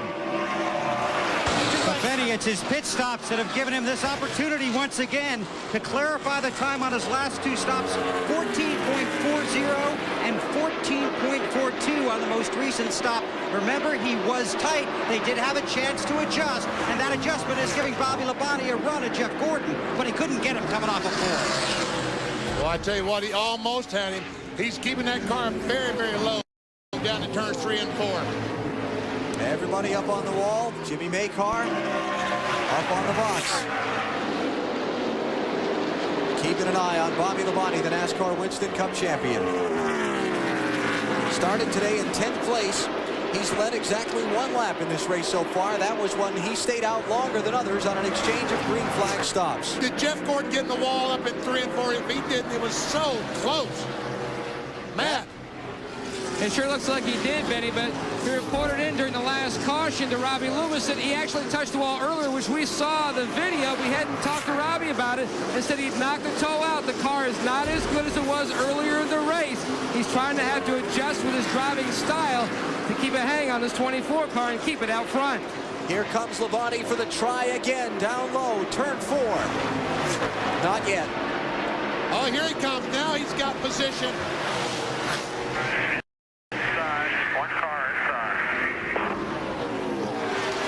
Gordon to try the counter move, down low. Got it back. Now Labonte back. Great racing at Darlington. And this race has led Jeremy Mayfield back in the race. And Ward Burton. 60,000 on their feet at Darlington as Bobby Labonte comes to the stripe with the lead at 24 laps to go. And Jeremy Mayfield gets by Jeff Gordon for that 2nd spot. Maybe, maybe not. Well, okay. And Labonte's loving it. He said, race all you want for 2nd, boys. I'm going to get away while you do. And Ward Burton down on the inside of Jeremy.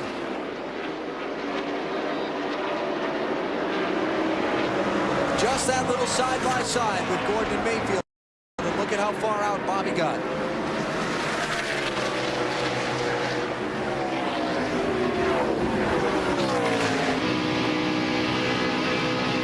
Ward is looking. He's looking under. He's there. Clear. That away, buddy. That away. Mayfield after Gordon for 3rd. Ease is up in front of him. There you go. Nice and smooth, man. Nice and smooth. Go after them. So, who's faster, Bobby or Ward? Last lap by, barely, it was Ward. Ward Burton was a little faster. Pontiac, Dodge, Ford, Chevrolet. That'll keep the rule makers happy.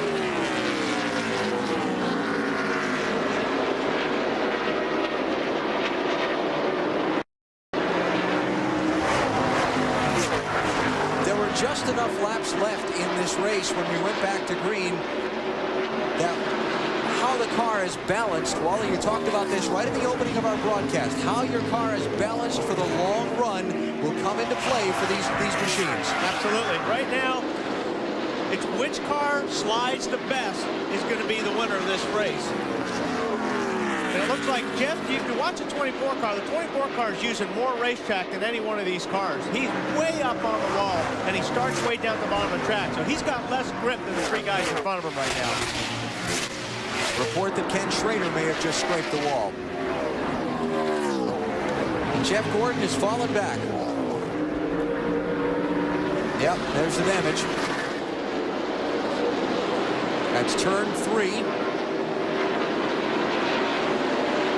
Just touched it. And Ward Burton is closing on Labonte. Go for a lap here with Ward. Maybe not. He's right there.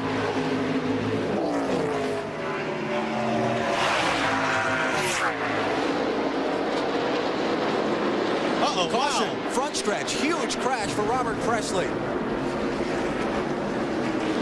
Man, he hit that wall. Well, here they come back for the line. Through the accident scene.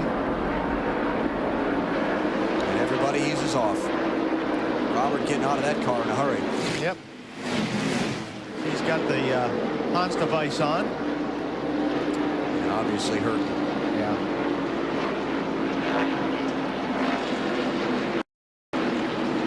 He really smacked that wall. That car was up in the air.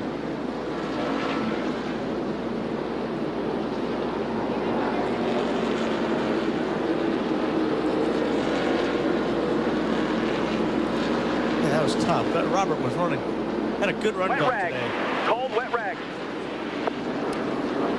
Let's go take a look at what happened to Robert Pressley that put us under caution.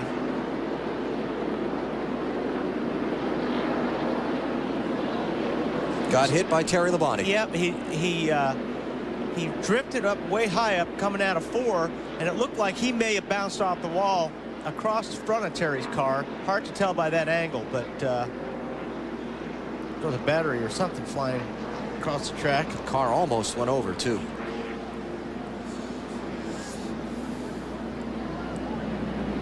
Yeah. Wow.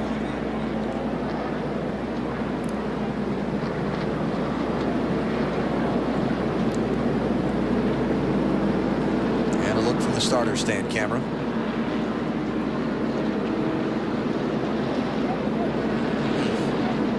Folks, you just cannot, there's no words for me to describe how that feels when you do that. Look at the rear spring going bouncing down the racetrack. Listen and watch.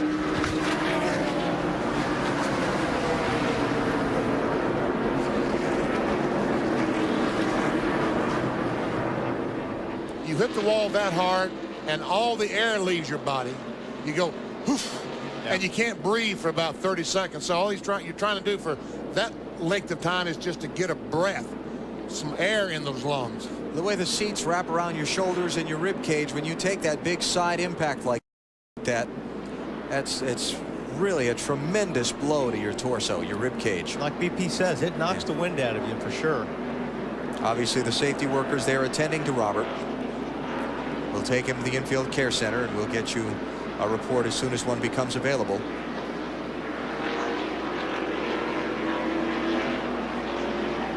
Well, I thought some cars were going to make a pit stop. Well, some cars are going to make a pit stop, but all the leaders kind of faked each other out. But meanwhile, we have some cars on pit road.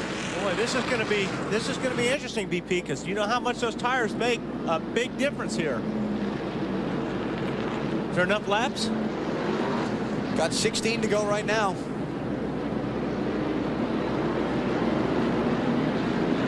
So we'll track those who stop. We'll see where the farthest of them are in the running order and what kind of progress they make. Remember, yesterday in the Busch Series race, Jeff Green stopped for tires late, but he made no progress in a short run to the finish, just like we're going to have today. 16 to go at Darlington. Welcome back to Darlington Raceway. Closing laps of the Mountain Dew Southern 500, an interesting pit strategy under the caution after the crash by Robert Presley. Bobby Labonte and his crew chief Jimmy Makar talked it over.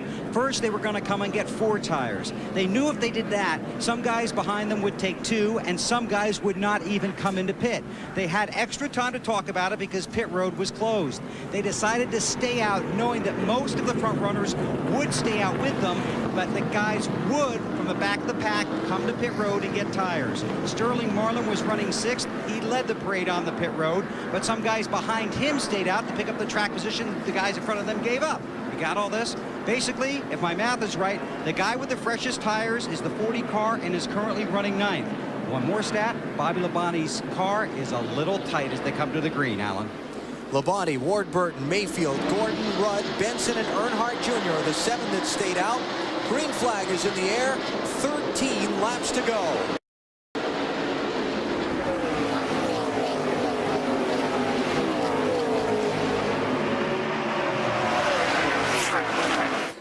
After things all sorted out, Sterling Marlin has restarted in 8th position. He's the first one on the fresh tires.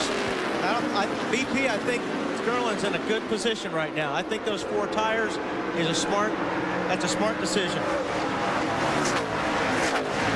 Remember, though, in the Busch Series race yesterday, when Jeff Green took the fresh tires late, he couldn't get through the traffic for them to do him any good. And it looks like that's the same problem that Sterling Marlin is having right now, is getting through the traffic. Matt Milcom. Alan, that caution came at a great time for Sterling Marlin. It was a great move to pit and take on 4 fresh tires here at Darlington. But the biggest thing about that stop, he had a right rear tire going down, so it could have proved to even be more costly later on. So misfortune could prove to be his fortune here at the Lady in Black. And Sterling Marlin has just lost a spot to the 9 car of Bill Elliott. And Elliott is one who did stop and get fresh tires. Now he's leading that charge, trying to get by Johnny Benson. That's for 7th spot. Matt Kent of the 17 car, the DeWalt car, another car that stopped and got 4 tires. Wow, Harvick right on the apron going into the corner. Here comes Blaney. Boy, this is a wreck looking for a place to happen.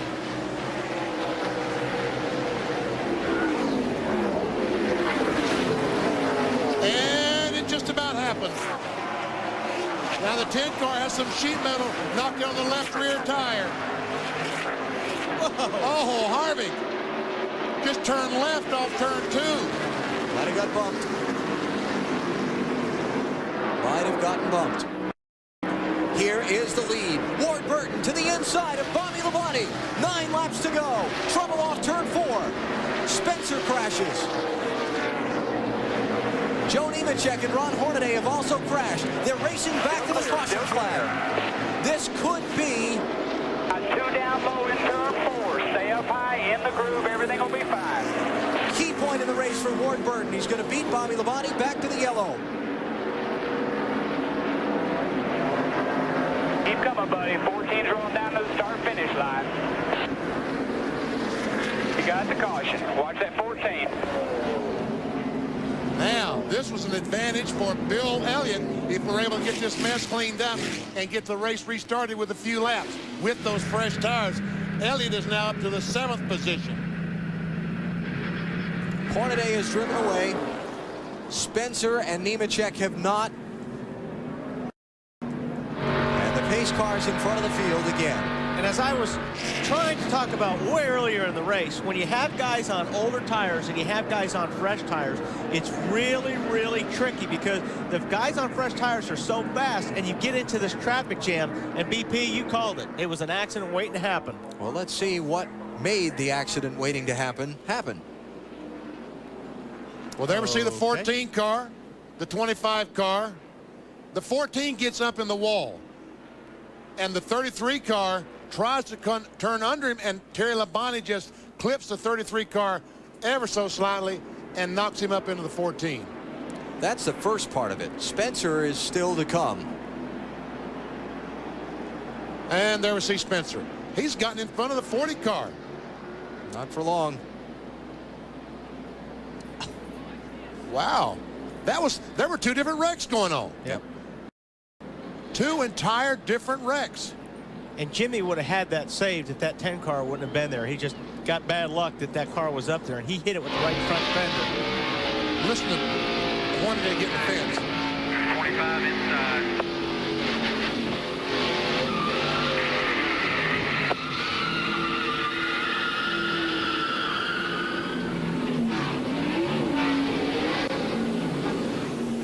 Jimmy Spencer out and walking away from his machine.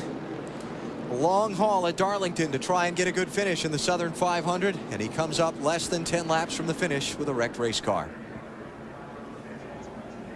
Marty? Well, Jimmy Spencer clearly looked like he got a little help there, didn't it? Yeah, somebody hit me there, you know, but you sort of knew something was going to happen there. We all had new tires on, they didn't. They're trying to protect themselves, and we're trying to go to the front as fast as we can, and somebody just hit me in the quarter panel. It's part of racing. You had the Hutchins device on. Did it help? Yeah, I bit my tongue, and I crushed some lower section here, and it hurt. But he is okay, and that's often the penalty. You do crush the lower sections often when you wear one of those devices, but it's safe, so that's the good part. Red flag is coming out here at Darlington. They are stopping the field on the backstretch in order to clean the track up and race this thing out to the finish. Good call. Good call. So let's take a commercial break while they get the front stretch cleaned up. Big mess off of turn number 4. Actually, 2 separate messes put us under the yellow flag again.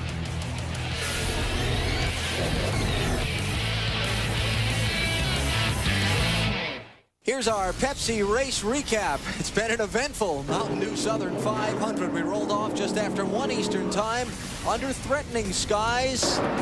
Rusty Wallace, some early troubles, got a couple of laps down after being a contender with a 4th place starting spot. The caution is waved 10 times. This is Michael Waltrip into the backstretch wall, and behind him Ron Hornaday gets hit by Jason Leffler. That was the first caution at lap 56. We move ahead to Dale Earnhardt Jr., who's been involved in a couple of incidents today. This was with Hut Strickland at lap 77. Lap 181, Elliott Sadler, Robert Presley involved. Sterling Marlin, a minor player in that one. Now it's Earnhardt Jr. again. This time it's Stacy Compton on the receiving end. He is one of 4 cars who are in the garage area right now after that crash. Kurt Busch started on the pole.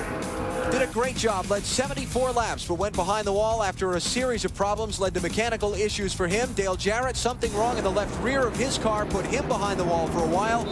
Kenny Wallace gave Steve Park's car a great ride into the top 12 until an engine problem, radiator, caused him to go into the garage. Vicious crash for Robert Presley moments ago. Robert at the infield care center. We'll get an update shortly. That brought out a late caution. Some people pitted, got fresh tires, try to come back up through the guys on older tires who were slipping and sliding. 2 separate wrecks. First one involving Nemechek and Hornaday. Farther ahead of them, Spencer got turned into the inside wall. It put us under the caution, and now the red flag with just 6 laps to go in the Mountain Dew Southern 500. Eventful here, especially in these last 30 minutes or so. To pit road, Marty Snyder. Well, it's not been the greatest of days for Mark Martin, running 21st right now. They tested this car at Kansas City. It ran very well. They were surprised when it didn't run well here, and they've just run terrible in this race all day long. But the week is not lost for this race team. Great news. Thursday, Tara Parker, the wife of the chief mechanic on this team, Sean Parker, came home from the hospital after a heart transplant. And Sean, good news this week. Tell us how Tara's doing. Well, she's doing good. She finally got home this Thursday after 4 months of being in the hospital, and nothing better than having a little home therapy to be home and sleep in your own bed and try to recover. I can't believe that you're actually taking care of her. That kind of scares me a little bit. Well, it's not just all me. She's got family at the house that's doing a lot of the work while I'm off racing, and so she's doing pretty good. We'll just take one day at a time and hopefully get a short recovery here. He said things are pretty much back to normal. She's up, running around, talking in the house, and everything's wonderful at the Parker home. Today, Burns. Well, we'll see if everything's wonderful here with Tommy Baldwin, crew chief for Ward Burton. Last restart, you reassured him by saying the 8th place car wasn't coming forward, the guy with fresh tires. How do you reassure him now? I think we're still okay. You know, we'll get a good enough restart here. The biggest thing we got to worry about with this Cat Dodge is all the stuff that's on the track right now. 14 car dumped a lot of oil, and there's a lot of speedy dryer in there. But the car's been going good. We've been adjusting the car all day long. Proud of Ward, giving good information. We've had great pit stops all day long, and you know, so far so good. You're gonna have probably about 5 lap shootout here, and we'll see what happens. I heard you say to the guys, don't change anything. Do you want me to go stand over in the corner where I was? Yes, everyone stay what to do. One guy wanted to go to the bathroom. I said, no, you're gonna have to wait a little bit. Let's just stay what we got going on right now. But again, you know, this Caterpillar Dodge is, you know, we've been running good all year long, and finally, you know, even if we don't win this race, we're getting a chance to showcase all of our talents. You know, these guys back at the shop have done a great job.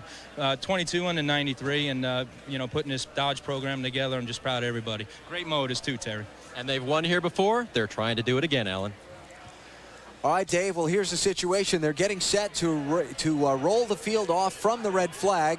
Pit road is going to be closed the first time by. Then they're going to let everybody pit the next lap by and give them 1 to go. So it looks like we're going to have 4 laps to the finish of the Southern 500. So that means that the top cars are not going to stop. You just can't give up that much track position stopping for tires. Now you take the guy back who's running about 15th or 20th right now. He may stop and change some tires. Hope then it'll pick him up 3 or 4 spots in those last 4 laps. How about Bill Elliott? He's the leader of the guys who got tires under the last caution. He's in 7th spot right now. He's out of laps. He's on, I don't know if he's out of laps. He probably will be to win the race, but he's going to pick up a bunch of spots. Don't forget, they will start single file, which is going to be a big help getting through that traffic. Exactly right, because he's going to start 6th or 7th, wherever he is, not 14th, not in a double file deal. They are making victory lane ready for whomever will hold the winner's trophy from the 52nd Mountain Dew Southern 500. It's going to be wild.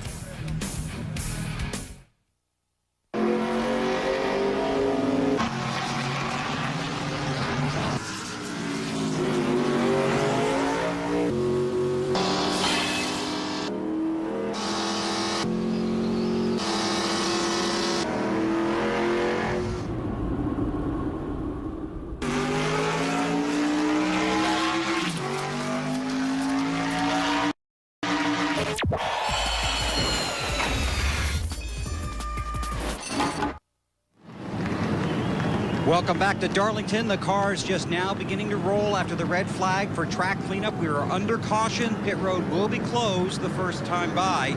Then it will be open. Then we'll have the concluding laps of the Mountain Dew Southern 500. Right now, we want to steal just a moment of your time and salute one of our own, John Corcoran. He's Corky to all of us and to the guys in the garage. He's been a part of the NASCAR TV crew since 1986. The good news is Corky has a successful production company in Knoxville, Tennessee. The bad news is business is so good, Corky's leaving us so he can be closer to home. Chances are, if you've seen it on pit road, Corky's probably shot it. He's enjoyed many great moments, shared victory lane with many great winners, and taken you on stage with many Winston Cup champions in New York. In fact, when Dale Earnhardt finally won his first road course race at Sears Point, he got out of the car and he high-fived Corky.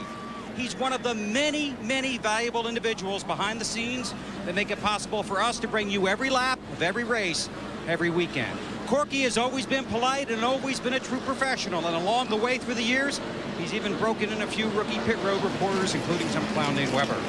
Corky, we will miss you, but we wish you all the best. And thanks for showing us all the things we never would have seen. Attaboy, Corky. That was nice, Weber. Yep. You know, he really is going to be missed. I've worked for that guy for 13 years now. Every race that I've done for 13 years, he has been there. And Benny? Yes. He will be missed for another reason. You know why? Yeah. He's big! That's right. Yes, sir. We wish you the best of luck, Cork. All the segments I used to do about the food and the hats, Doc Corky shot all of those. All right, here we go. Ready for this? All right, first of all, Nemechek has been released from the infield medical center. He's okay. Robert Presley seems to be okay. This is the report we just got in, but they are going to transport him to a local hospital for observation. So that's the update on Robert. Now, rain is reported. 1 mile from the speedway. 1 mile. And it's 1 to go when they come back to the start-finish line. If I'm Ward, it's raining hard out there right now. First, The first drop I see, it's going to be raining. What about it, Dave? Oh, yeah, Benny Ward's been reporting rain down in turn 1 ever since this last wreck. He says it's raining pretty good down there now. It's coming. You could see it. Get the 1 to go with 5 to go. The restart will be with 4 to go. There it is. Wow, look at that. It is coming. It's going to be big when it gets here. Got your umbrella, BP? Yes, I do, as a matter of fact. You thought you had an umbrella, BP. Uh-oh. Depends who gets out of the chair first. 1 lap to go. Everything I got right here, but y'all done a hell of a job today. Ward Burton. Drive, do what you've been doing all day, okay? 4 laps to try and win the Southern 500. He's got Bobby Labonte behind him. There are 20 cars on the lead lap. Well, I'll tell you what, if I'm Ward Burton right now, I'm kind of happy I got Bobby Labonte behind me, because I know I got one of the cleanest drivers in Winston Cup Series behind me. Bobby is going to pass me. He's going to pass me clean. Matt Yoakum. Alan, during that red flag, Bobby Labonte, via his spotter, asked if Jeremy Mayfield could take a look through his windshield at Bobby's right rear tire. He thought it might be going down. Jeremy came back on his rear and said, "Oh, man, that thing is so flat. It's flat as a pancake. Unbelievable." Then he started laughing and said, "No, it's okay." Just kidding. All right, here we go. They've been racing 363 laps around tough old Darlington Raceway, and there are just 4 to settle it. He got one right finally today, BP. Well, when they come around and take the green, it'll be 363. All right. I talked to the Ward Burton and Jeff Burton's father this morning, John, and he said, this is one special place. Darlington. It means a lot to our family. I know there'll be a lot to Ward if he can just pull it off. Green flag.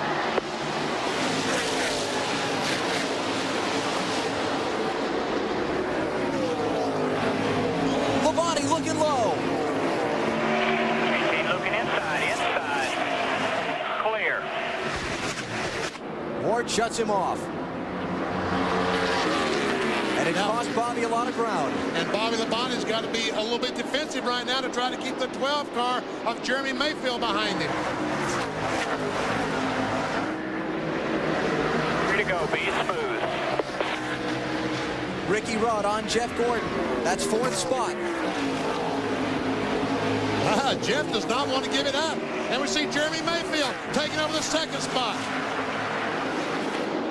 And Jeff didn't give it up. Here comes Junior on the inside of the 28 car of Ricky Rudd.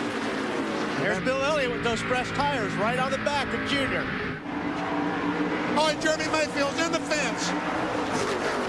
Off of turn 4. Brush the wall. You got a 12 And look at the traffic jam behind him.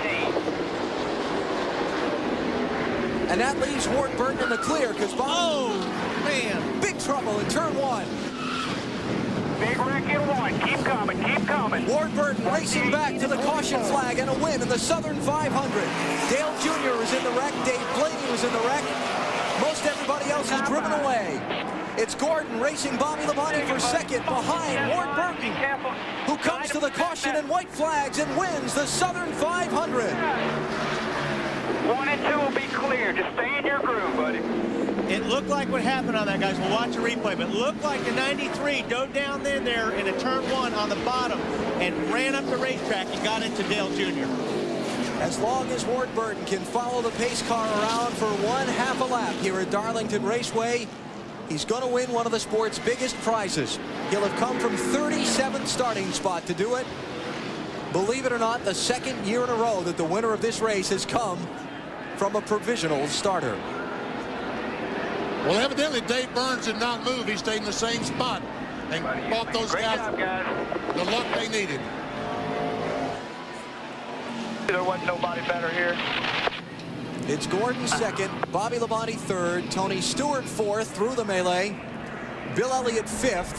There's Junior there. Is that Junior? That's Junior. I can't see the number. Then Jeff Burton came all the way from last on the lead lap up to 6th through the accident, followed by Rudd, Harvick, Nadeau, and Schrader. And the checkered flag is up for Ward Burton. He's done it. He's won the 52nd Mountain Dew Southern 500. And he came a long way to do it.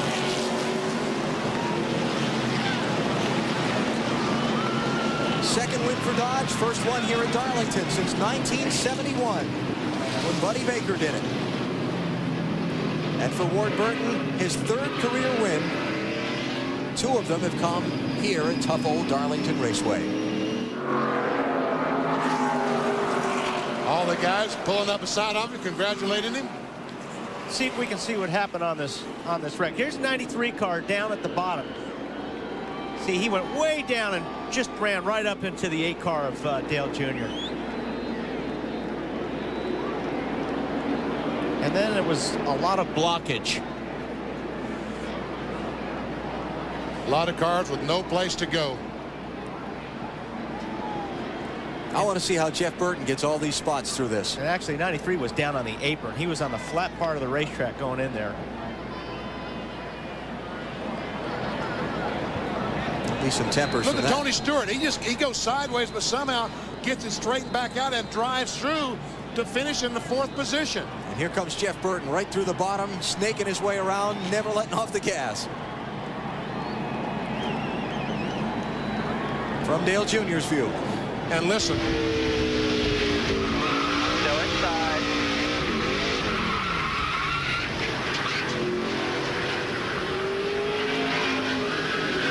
Fired up, go if you can. Oh. Fired up if you can, buddy.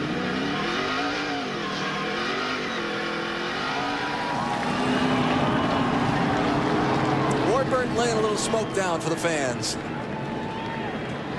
He's headed for victory lane. We'll talk with the winner of the Southern 500 and some of the other top finishers when we come back on TNT.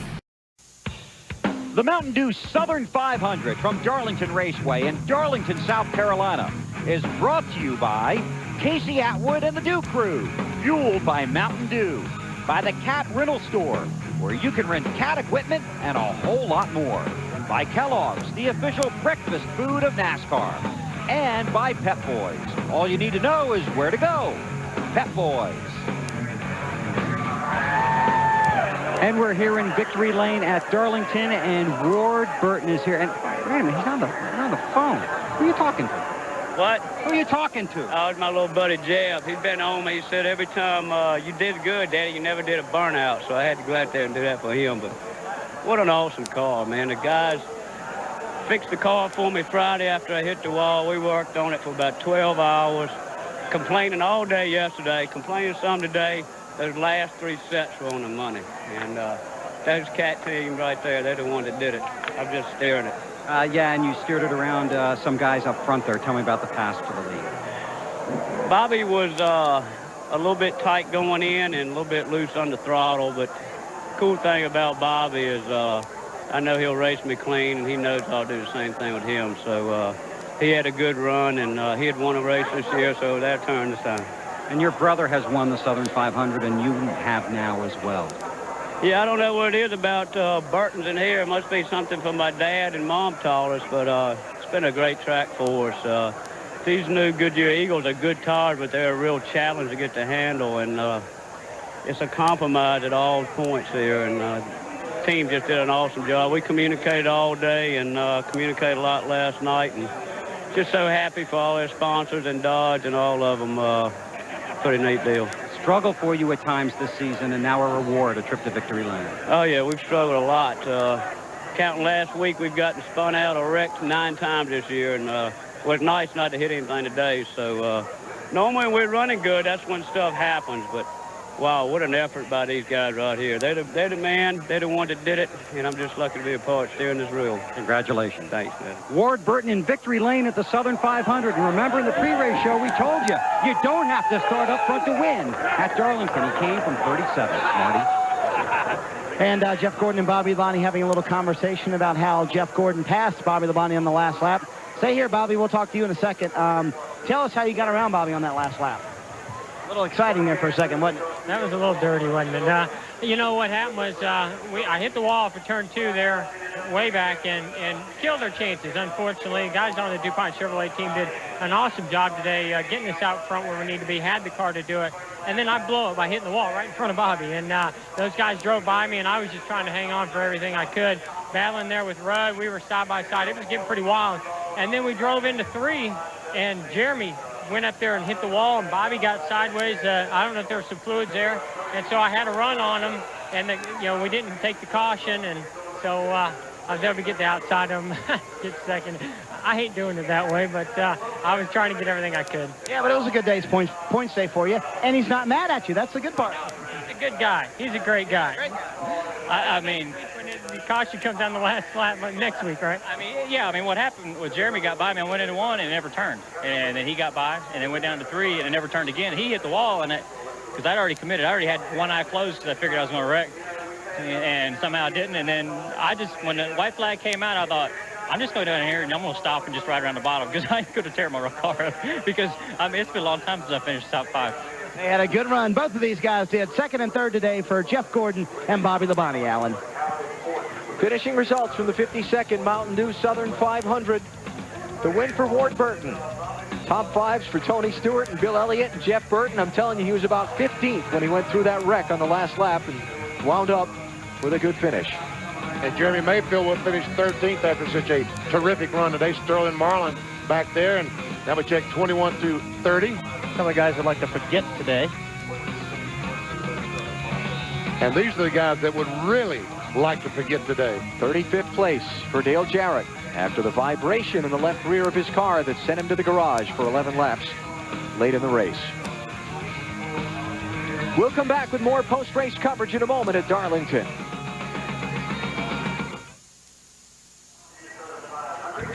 Back at Darlington, a look at that last incident with Jeremy Mayfield that led to the bigger pileup in 1 and 2. He saw he got up in the wall and it boxed everything up, and this is what caused the wreck or set the wreck up going into turn 1. BP, you can't do it the way abreast going into 1. No, they're trying it. Finally, Bill Elliott backs off, but the 93 car goes in the corner. Dale Jr. does not realize he's there, and 1, 2, 3, 4, 5, 6 cars spin. Tony Stewart did not go all the way around, goes on to finish in the 4th position. And by Ricky Rudd getting caught up in that wreck, Jeff Gordon gains more ground in the championship. The lead was 3:08 coming into today. 11 races to go. The encore presentation of the Mountain Dew Southern 500 is Monday at 1 a.m. Eastern and Pacific. Friday, join us in Richmond for Bud Pole qualifying at 3 Eastern time on CNNSI. Then at 8 Eastern on TNT, it's NASCAR Busch Series racing next Saturday. The Monte Carlo 400 at 7:30 Eastern time. NASCAR on TNT. See you next weekend. What a wild one it was today at Darlington. Ward Burton has won the Southern 500. 65!